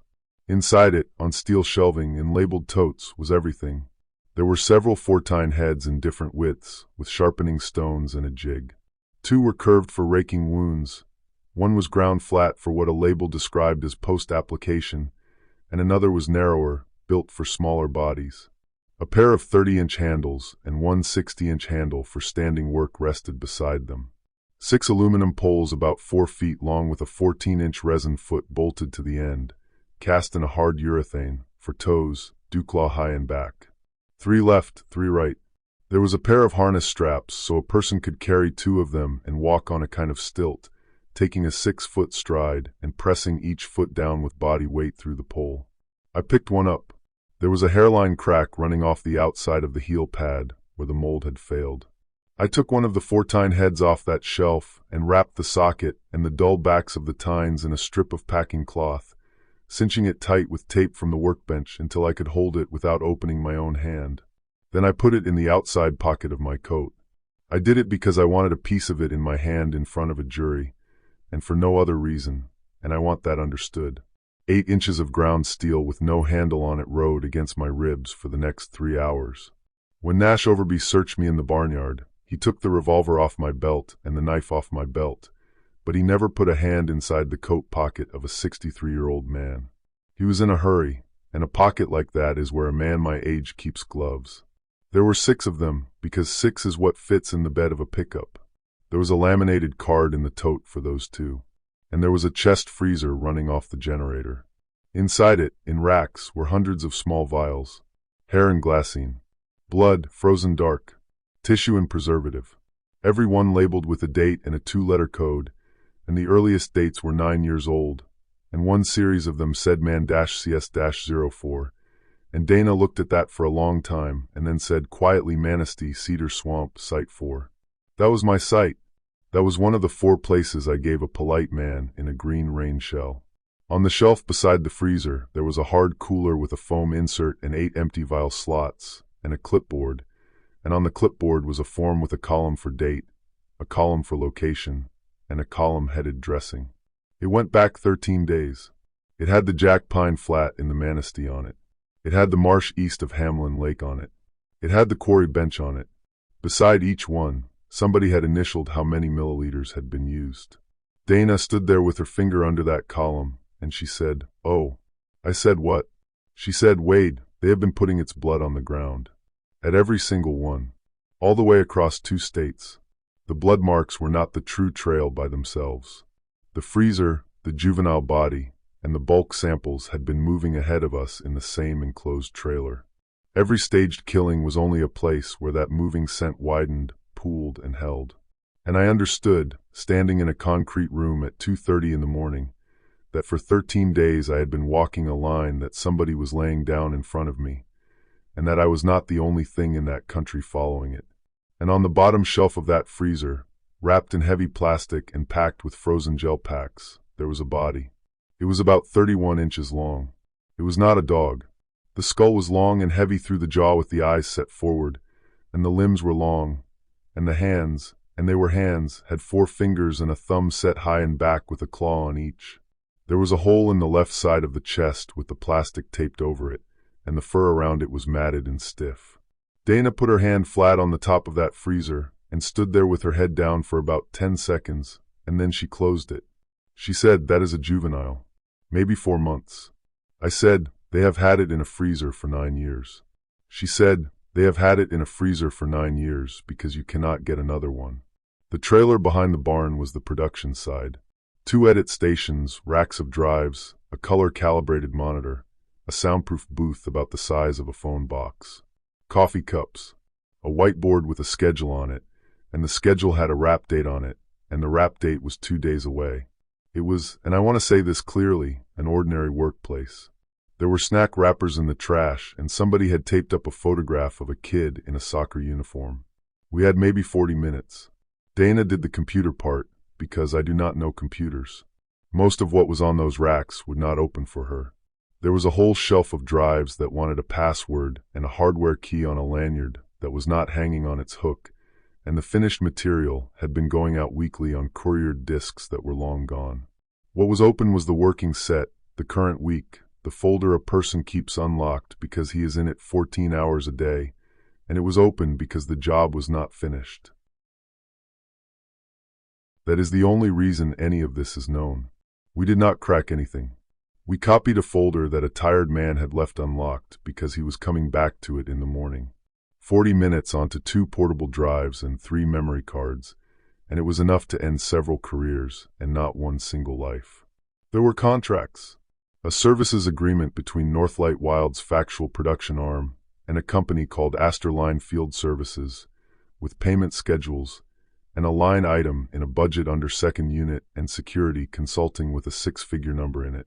There were purchase orders from Ridgeline for vehicles, radios, fuel drops, and route access, invoiced twice, once to the program and once to Line, and stapled to one of them was a fleet key log with my 2 vehicle numbers on it and a column showing 4 sets issued. 3 companies. It is simpler than people make it. Northlight told the story and paid for it. Line did the killing and the staging and the security. Ridgeline moved everything and knew where everybody was going to sleep. Most of the people in all 3 had no idea. There was a man at Ridgeline in Idaho who scheduled our fuel drops and has never been charged with anything, and I believe he did not know, and I also know that without him none of it works. There were what the folder called subject profiles, 6 of them, each 3 to 5 pages. Photograph, history, medical, family, habits, the things a person does when he is tired. Mine said that I walked a perimeter alone at last light, every night, for between 9 and 14 minutes. That is true. I did not know anybody had noticed. My wife noticed once, 20 years ago, and told me it was the only time all day I looked like myself. There was also a folder of surveillance footage. Cameras had been built into the Ridgeline trucks, the trailer lights, 2 supply cases, and several cellular relay boxes placed along our route. They had recorded us eating, arguing, sleeping, treating wounds, checking weapons, and walking the perimeter at night. They had been filming the first half of the sequel before the first one of us died. There was a document called Sequence Coverage that matched the shot list on Duran's phone. It ran 14 pages and included a column describing what the audience was supposed to feel during each death. For Charlie Renfro it said establish, unprovoked, victim youngest, no defensive wounds. For Silas Grange it said escalation, animals killed first, target isolated by grief. For Gordon Bleecker it said height, do not use blade before fall. For Marcus Deal it said competence overcome. For Dana Ostrowski it said skeptic converted, requires audio. For me it said final act, close range, face intact for identification. And there was the original material. There were card dumps from 9 years earlier, and Dana found the folder by accident looking for something else, and we watched about 4 minutes of it standing up in a cold trailer at 3 in the morning.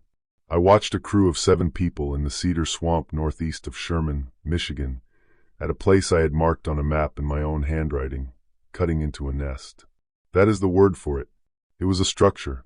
Down cedar and hemlock pulled into a low dome maybe 18 feet across in a place you cannot get to without waders and a compass, packed with moss and sedge, with a floor of scraped needles. There were 3 animals visible on that footage over 10 minutes, and one of them was small. I watched a man in a green rain shell direct 2 other men to take the small one out with a catch pole. I watched a shooter put a round into an adult from 20 feet when it came through the cedar at them, and I watched that adult go through 2 men on the way past, and one of those men was a sound recordist named Aaron Pruitt, and he came apart in about a second and a half. And I watched the crew stand in that water afterward, and I watched Peter Lask on camera, breathing hard with blood on his face, say we keep every frame of that. And then 3 days later on the same card series, in the Pigeon River Country State Forest, 90 miles from that swamp, I watched them do it again on purpose, with 2 hired hikers who had signed releases for what they had been told was a reenactment, and the animal that came out of that treeline had followed something they were carrying, and the hikers did not survive it, and Northlight Wild put 11 frames of it in a film that 110 million people paid money to watch. They did not fabricate the monster. That is the part people still get wrong. The animal was always real, and it was always dangerous. What they fabricated was the reason. They took a territorial animal that had been avoiding us successfully for as long as there have been people in that country. They went into its nest, they took its young, they shot at it, and when it did exactly what anything on earth would do, they filmed it and sold it as proof of malice. And then they got a government to spend 6 years and a great deal of money hunting it, and they got me to do the hunting, and every one of my 12 kills made the film more true. I do not know how many of the 12 were killing livestock. Some were. I stood over a Beaudry Ranch heifer myself. But I know now that at least 4 of the animals I killed were shot within 11 miles of a place where Northlight had been collecting samples, and I know that 2 of them were moving in the direction of a location where sample material was being stored, and I've had 6 years to think about what an animal is doing when it walks toward the smell of its own blood. We were still in the trailer when the lights came on outside. There were 4 of them, and they did it correctly. They did not shout. They did not come in. They barred the trailer door from the outside and killed the generator, and the trailer went dark, and then a voice on a speaker, a calm, reasonable male voice, said, "Mr. Kalbeck, Dr. Ostrowski, there are 2 rifles on that door, and there is no version of this where you come out shooting. We already have your long guns out of the fence row. Put your sidearms through the vent hatch on the roof, and come out one at a time." We did not put anything through the hatch. What we did was spend 4 minutes doing the only useful thing available, which was hiding the drives. Dana put 1 portable drive and 2 of the cards inside the wall of the soundproof booth behind the acoustic foam, and I put the other drive down the drain trap of the little sink, and we kept 1 card each, 1 in my boot and 1 in her hair, and then we opened the door and walked out with our hands where they could see them. Emil Rooker was about 50, bald, heavy through the neck, wearing a good soft shell jacket and gloves with the fingers cut off. He had a submachine gun on a sling, and he handled it like a man handles a tool he has used for a living. Nash Overby was younger and taller, and had a face like a hatchet, and he never once stopped smiling.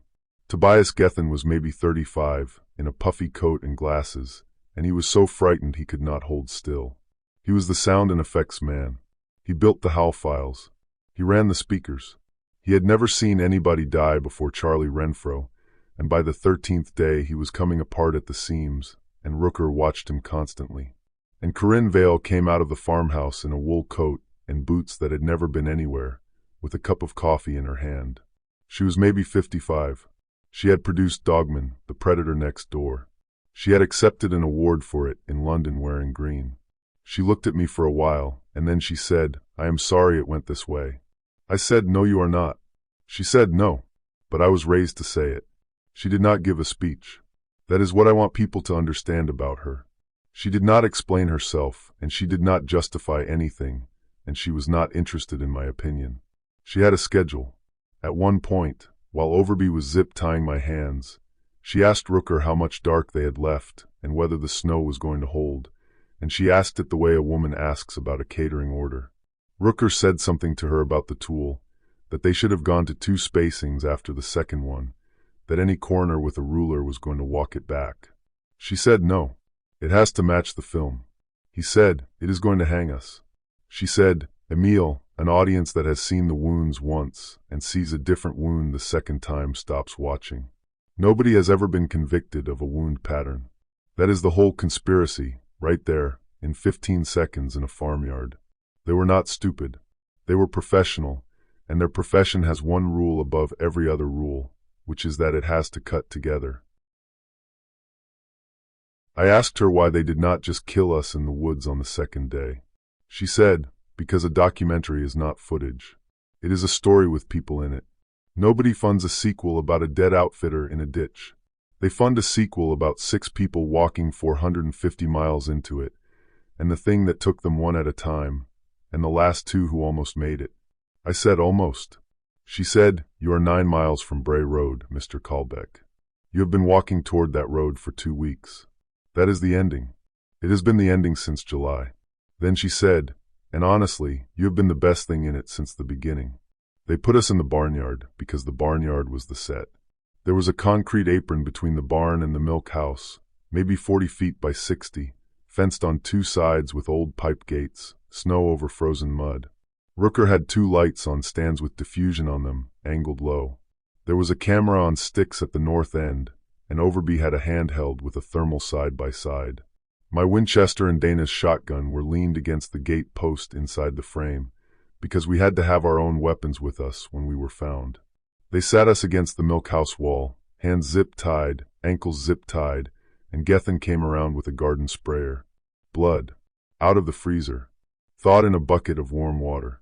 He sprayed it on the concrete, and on the gate, and on my coat, and on the milk house wall behind us, working from a printed sheet in his other hand.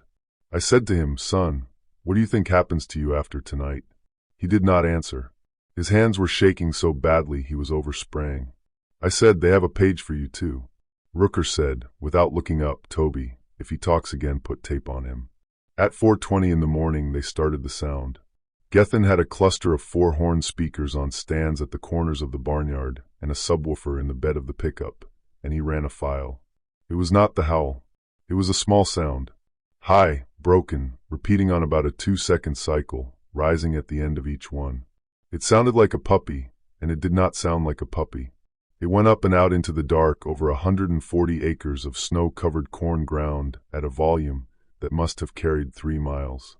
Dana, next to me, said, oh God. I said, what is that? She said, that is not live. There is nothing alive here. They recorded that 9 years ago before it died, and they have been carrying it around on a hard drive ever since. They had a lure that no adult of that species could ignore. They had 140 acres of open ground with lights on it. They had a freezer full of the thing's own blood, and they had been laying that blood down across 2 states for 13 days like a man walking a hound in on a drag.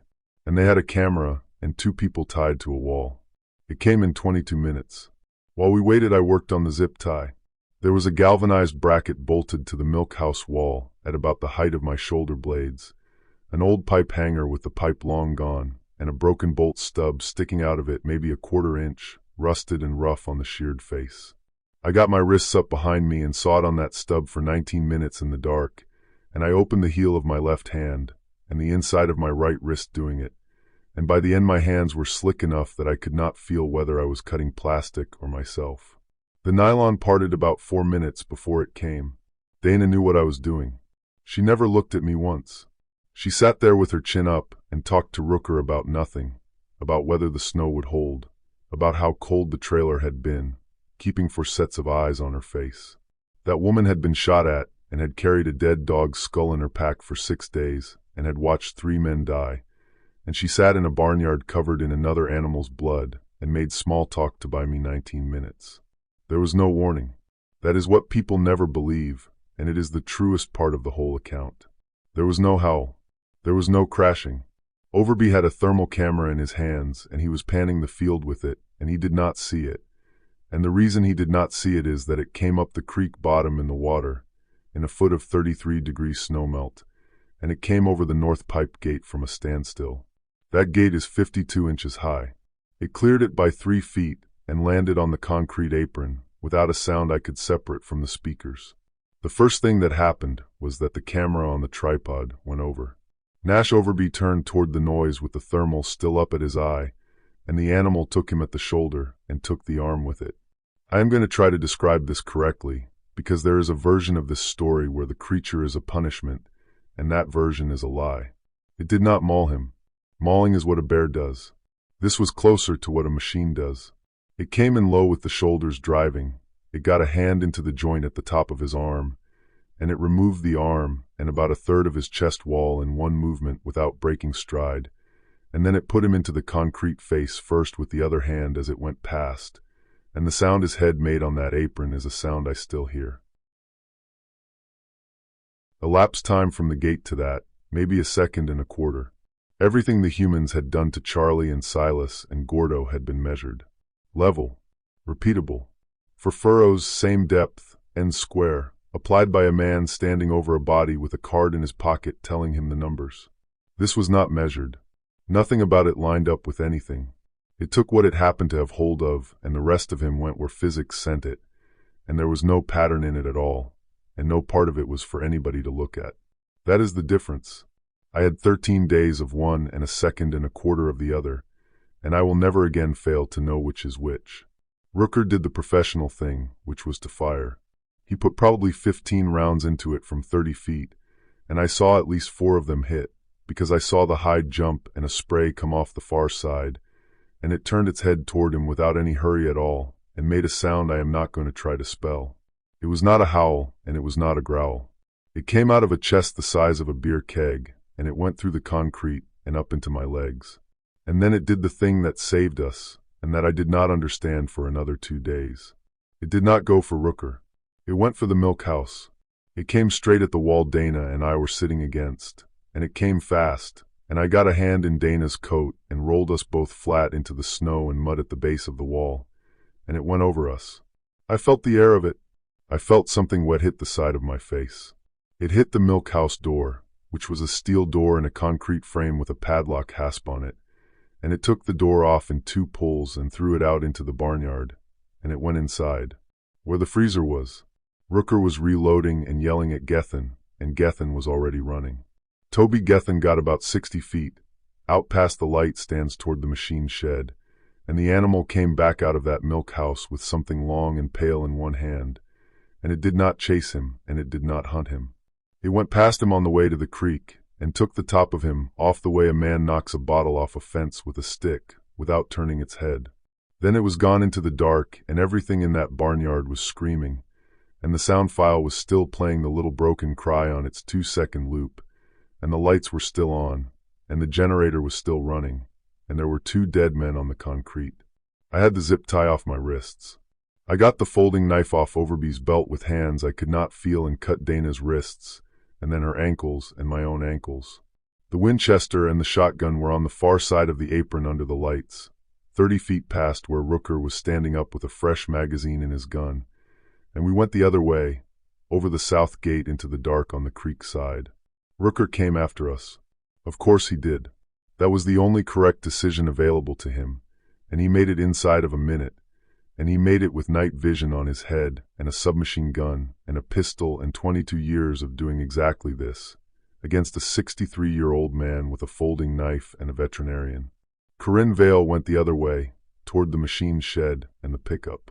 Here is the last honest thing I will tell you about my profession. Everything I know is about being still in the right place. That is all tracking is. Everybody thinks it is about reading the ground, and it is not. It is about knowing where a thing has to be, and then being there first, and then not moving. I could not outrun Emil Rooker. I could not outshoot him. He had thermal on his head, and I had a 5-inch blade and a piece of steel in my pocket. But the creek bottom below that farm is 180 feet wide with silver maple and a bank cut 4 feet deep on the near side, and the water was 33 degrees, and a thermal imager cannot see through water. I put myself in the creek. I got in that water up to my chin under the cut bank with my face down against the mud, and I let it take everything out of me. And I gave Dana the light and the knife and told her to go up the bottom 100 yards and turn the light on and start calling my name. And she looked at me for about a second and a half and said, "If you get this wrong, I am going to die out here." I said, "I know." She said, "Okay." She was very good. She moved the light. She let it be seen through brush. She used my name, and then she stopped and moved 40 feet and used it again, and she did all of that knowing exactly what she was. Rooker came down the bottom on the far bank, and he was quiet, and he was patient, and he took 11 minutes to cover 400 yards. He passed within 30 feet of me twice. I could hear him breathing through the water. Then he found her. He shot her once at 40 yards, and it went through her right calf and put her down in the leaves. Then he did what a man like that does, which is he did not shoot again. He walked in on her to confirm and to see who she was, because the shot list said skeptic converted, and Corinne Vale wanted a body she could use. And Dana Ostrowski, on her back in the snow with a hole through her leg, waited until he was standing over her, and then came up at him with that folding knife and put it into his thigh, and he took the knife away from her, and he cut the first and second fingers off her left hand at the middle joint while she was holding on to the barrel of his gun with it. I came up out of that water behind him. I had been in it for 19 minutes, and I could not feel anything below my hips, and I came up the cut bank on all fours like an animal, and I fell twice. I have no memory of deciding to do any of it. There is a thing that is left in a body after the cold has taken the rest, and that is the part that got up the bank. I had the cloth-wrapped socket locked in my right fist, the 4 steel tines projecting past my knuckles. The bevel is on the pull side. It bites at a constant depth and comes out square. I hit Emil Rooker in the side of the neck with the tool his own people had built to make wounds that would look like an animal, and it did exactly what it was designed to do. He got 1 round off with his sidearm as he went down. It went through my left hip, in the front, and out the back through the joint, and I have not walked right since, and I never will. I went down about 4 feet from him, and I did not get up again that night. We lay there in the snow, the 3 of us, for a while. Then Dana Ostrowski got up on one leg, with her left hand jammed in her armpit, and got a tourniquet on my leg with her teeth and one hand. She took Duran's radio, listened for almost a minute, and heard nothing but an open carrier and static. From the edge of the trees she watched the barnyard long enough to see that Overby and Gethin were down. Rooker had not moved, and Vale was trapped in the pickup. Only then did she go back up the creek bottom to the milk house, recover the medical kit and the hidden drives, and return to me. That took her 40 minutes. I know because I lay there for 40 minutes. That is when it came back. I heard the water first. Not a splash. A displacement, a change in the pitch of the creek, the sound water makes when something large is standing in it. I turned my head twice and split the difference and got nothing, and then it was on the bank 11 feet from me. The moon was down, but snow throws light. I could see it the way you see something at the edge of a fire. It was standing at maybe 7.5 feet with the shoulders forward and the head low and turned, the way a dog turns its head when it is using one ear. The chest was enormous, and it was moving, hard, fast-breathing, and there was blood coming down its left side and dripping off the elbow onto the snow, for bullets' worth, and it was not going to matter to it that night and might have mattered later.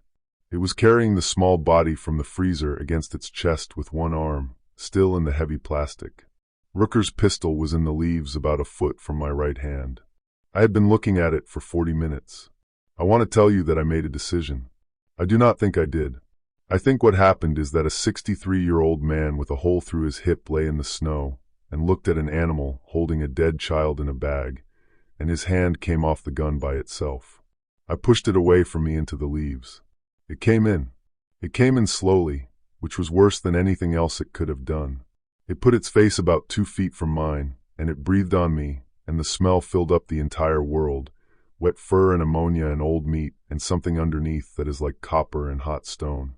Its eyes did not reflect. People always ask about that.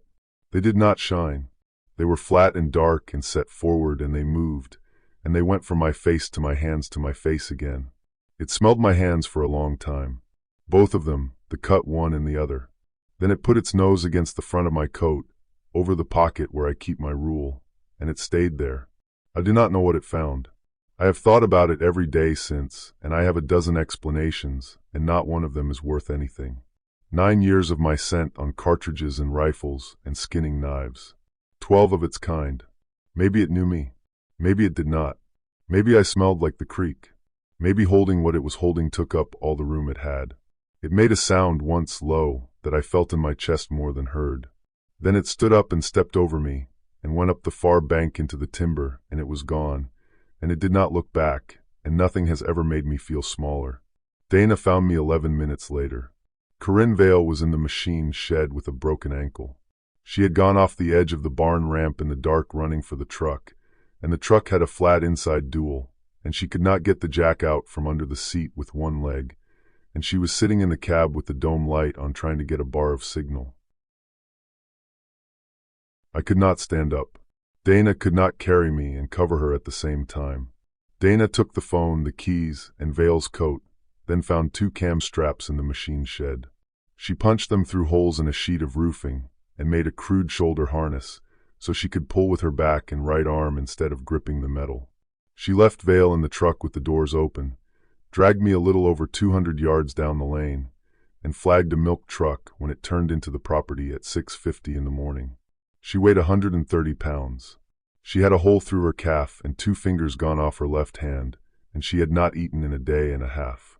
When the truck stopped, she got as far as the running board and told the driver 2 words, which were airway and hip, and then she went down on the gravel and does not remember the ambulance or the next 9 hours. I asked her once, years later, how she did it. She said, "I did not want to be the only one. They brought my core temperature up over 6 hours in Milwaukee and put a rod through my pelvis the next morning, and there were 5 more operations after that one. Dana had 2 on the leg and 1 on the hand." Northlight Wild put out a statement at 4 in the afternoon on the day I went into surgery. They had it ready. That is the part one want people to sit with. It was 2.5 pages, carefully written, and it went out before the Walworth County Sheriff's Department had finished processing the scene. It confirmed that a Northlight documentary unit had been embedded with the operation under a cooperative agreement, and that 4 Northlight personnel and contractors, including Simon Duran, were dead, missing, or presumed dead. The network said it was fully cooperating with authorities. And in the 4th paragraph, in language that had clearly been through a lawyer twice, it noted that the expedition leader, a Michigan outfitter with a long record of unregulated predator killing, had displayed what it called escalating instability in the field, and that Northlight had raised concerns about his fitness in writing before the deaths began. They had. There is a memo. It is dated 8 days before we left Wellston. The story went around the world in about 6 hours. Guide loses his mind in the woods. 4 federal hunters dead. 4 film personnel missing or presumed dead. A documentary crew caught in the middle. For 11 days that was the only version that existed, because I was in a bed with a rod in my pelvis and Dana was in a bed 2 floors up, and the drives were in a sheriff's evidence room in Elkhorn, and it takes a long time to get anybody to look at a hard drive. We released the material ourselves in January, through a lawyer in Chicago and 2 newspapers, because by then it was clear that the federal case would take years, and that some of it would be sealed. 41 minutes of the original 9-year-old card footage.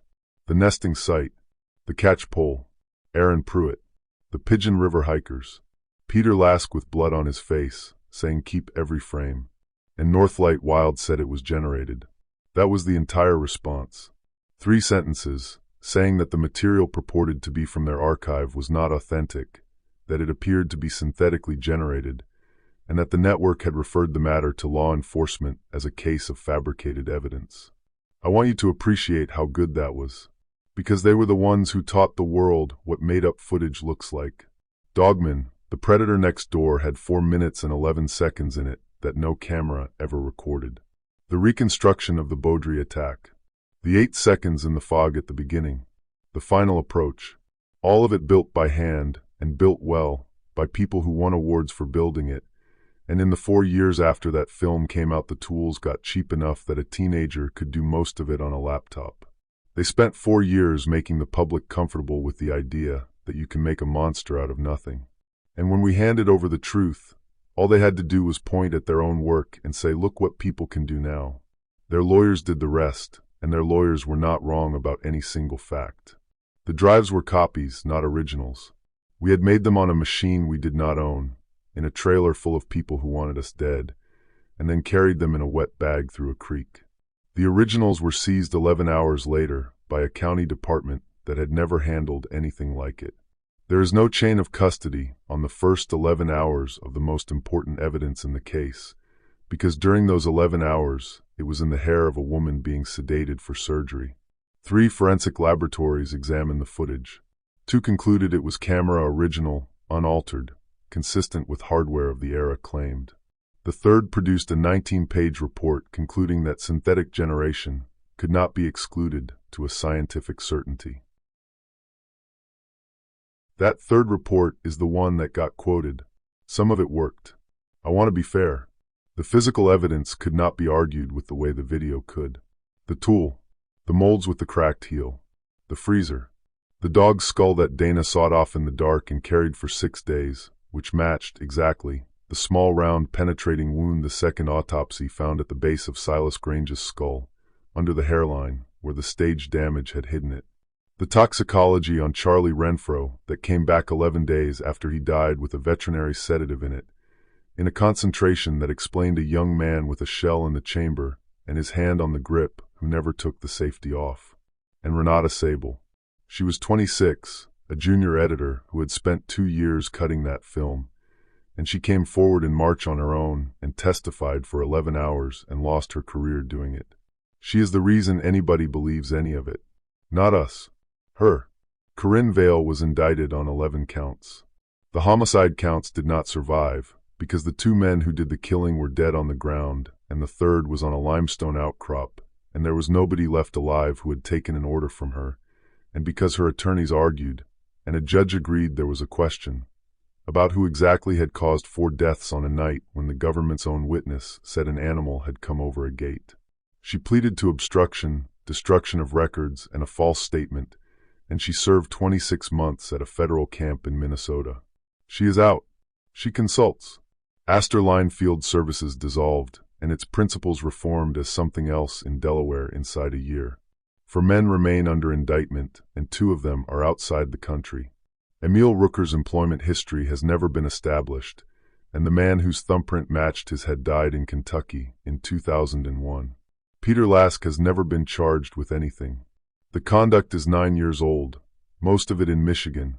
Most of the charges that would fit it ran out of time before anyone knew to bring them, and Aaron Pruitt was written up at the time as an equipment accident and buried as one. The only proof of what happened in that swamp is 41 minutes of video that a laboratory says it cannot certify. He lives in Portugal. He has a podcast. Ruth Amsler resigned and testified and told the truth about everything including her own part, which takes more than most people have. The program was suspended. Not ended. Suspended. Hollis Bream retired in the spring. And the settled public position, the one you will get from a stranger in a bar in Grand Rapids, is that something bad happened out there, that a film company was probably mixed up in it, and that the old guide either lost his nerve or lost his mind, and that the whole thing has been muddied so thoroughly by fake video that nobody will ever really know. That is the score. That is what 6 people in 9 years bought. Charlie Renfro is buried in Osceola County next to his father. His mother sent me a letter that I have not been able to open, and that sits in the drawer of my kitchen table. Silas Grange is in Calhoun County, Arkansas. His sister asked me at the funeral whether the dogs suffered, and I said no, and that was the second lie I told her that day. Gordon Bleeker's family had him cremated. There is a bench with his name on it at a park in Kalamazoo where people fly model aircraft. Marcus Deal is in a veterans cemetery outside Grand Rapids, and I go there twice a year, in October and in April, and I do not say anything when I go. Dana Ostrowski works at a small animal practice in Cadillac. She does soft tissue and refers out anything that needs 2 strong hands, and she says surgery is a right-hand problem and the left hand only has to hold still, which is true and is also the kind of thing a person decides to say. The calf took a piece of muscle with it, and she limps when it is cold. She does not do field work. We talk about once a month. We are not friends exactly. We are something there is not a word for. She saved my life, and I saved hers, and neither one of us has been able to be casual around the other for a single minute since. My daughter did not know any of it for a year. Her address was on a page in a milk house, and I could not make myself say that to her over a telephone, and by the time I did she had already heard the other version from everybody else. We are all right now. It costs something. I sold the guiding business. The hip does not allow it. I do some gunsmithing and I answer letters, and about twice a year somebody drives up my 2-track wanting to interview me, and I usually let them. I have not hunted anything since. Last winter I finally went through all of Gordo's audio. The Kestrel card had 31 hours of aircraft recording on it, and Dana had the parabolic files she copied off his laptop on the 8th day, and between the two of them I had almost everything up to the moment he died. There is nothing from the 12th day. There is no recording of Sugar Creek. Gordo had been dead 3 days by then, and that is its own small piece of the arithmetic. I laid out a timeline. Every recorded howl against every event by clock. There were 14. 11 of them were the file. Same waveform, same click, same break, triggered from a phone. 3 were not.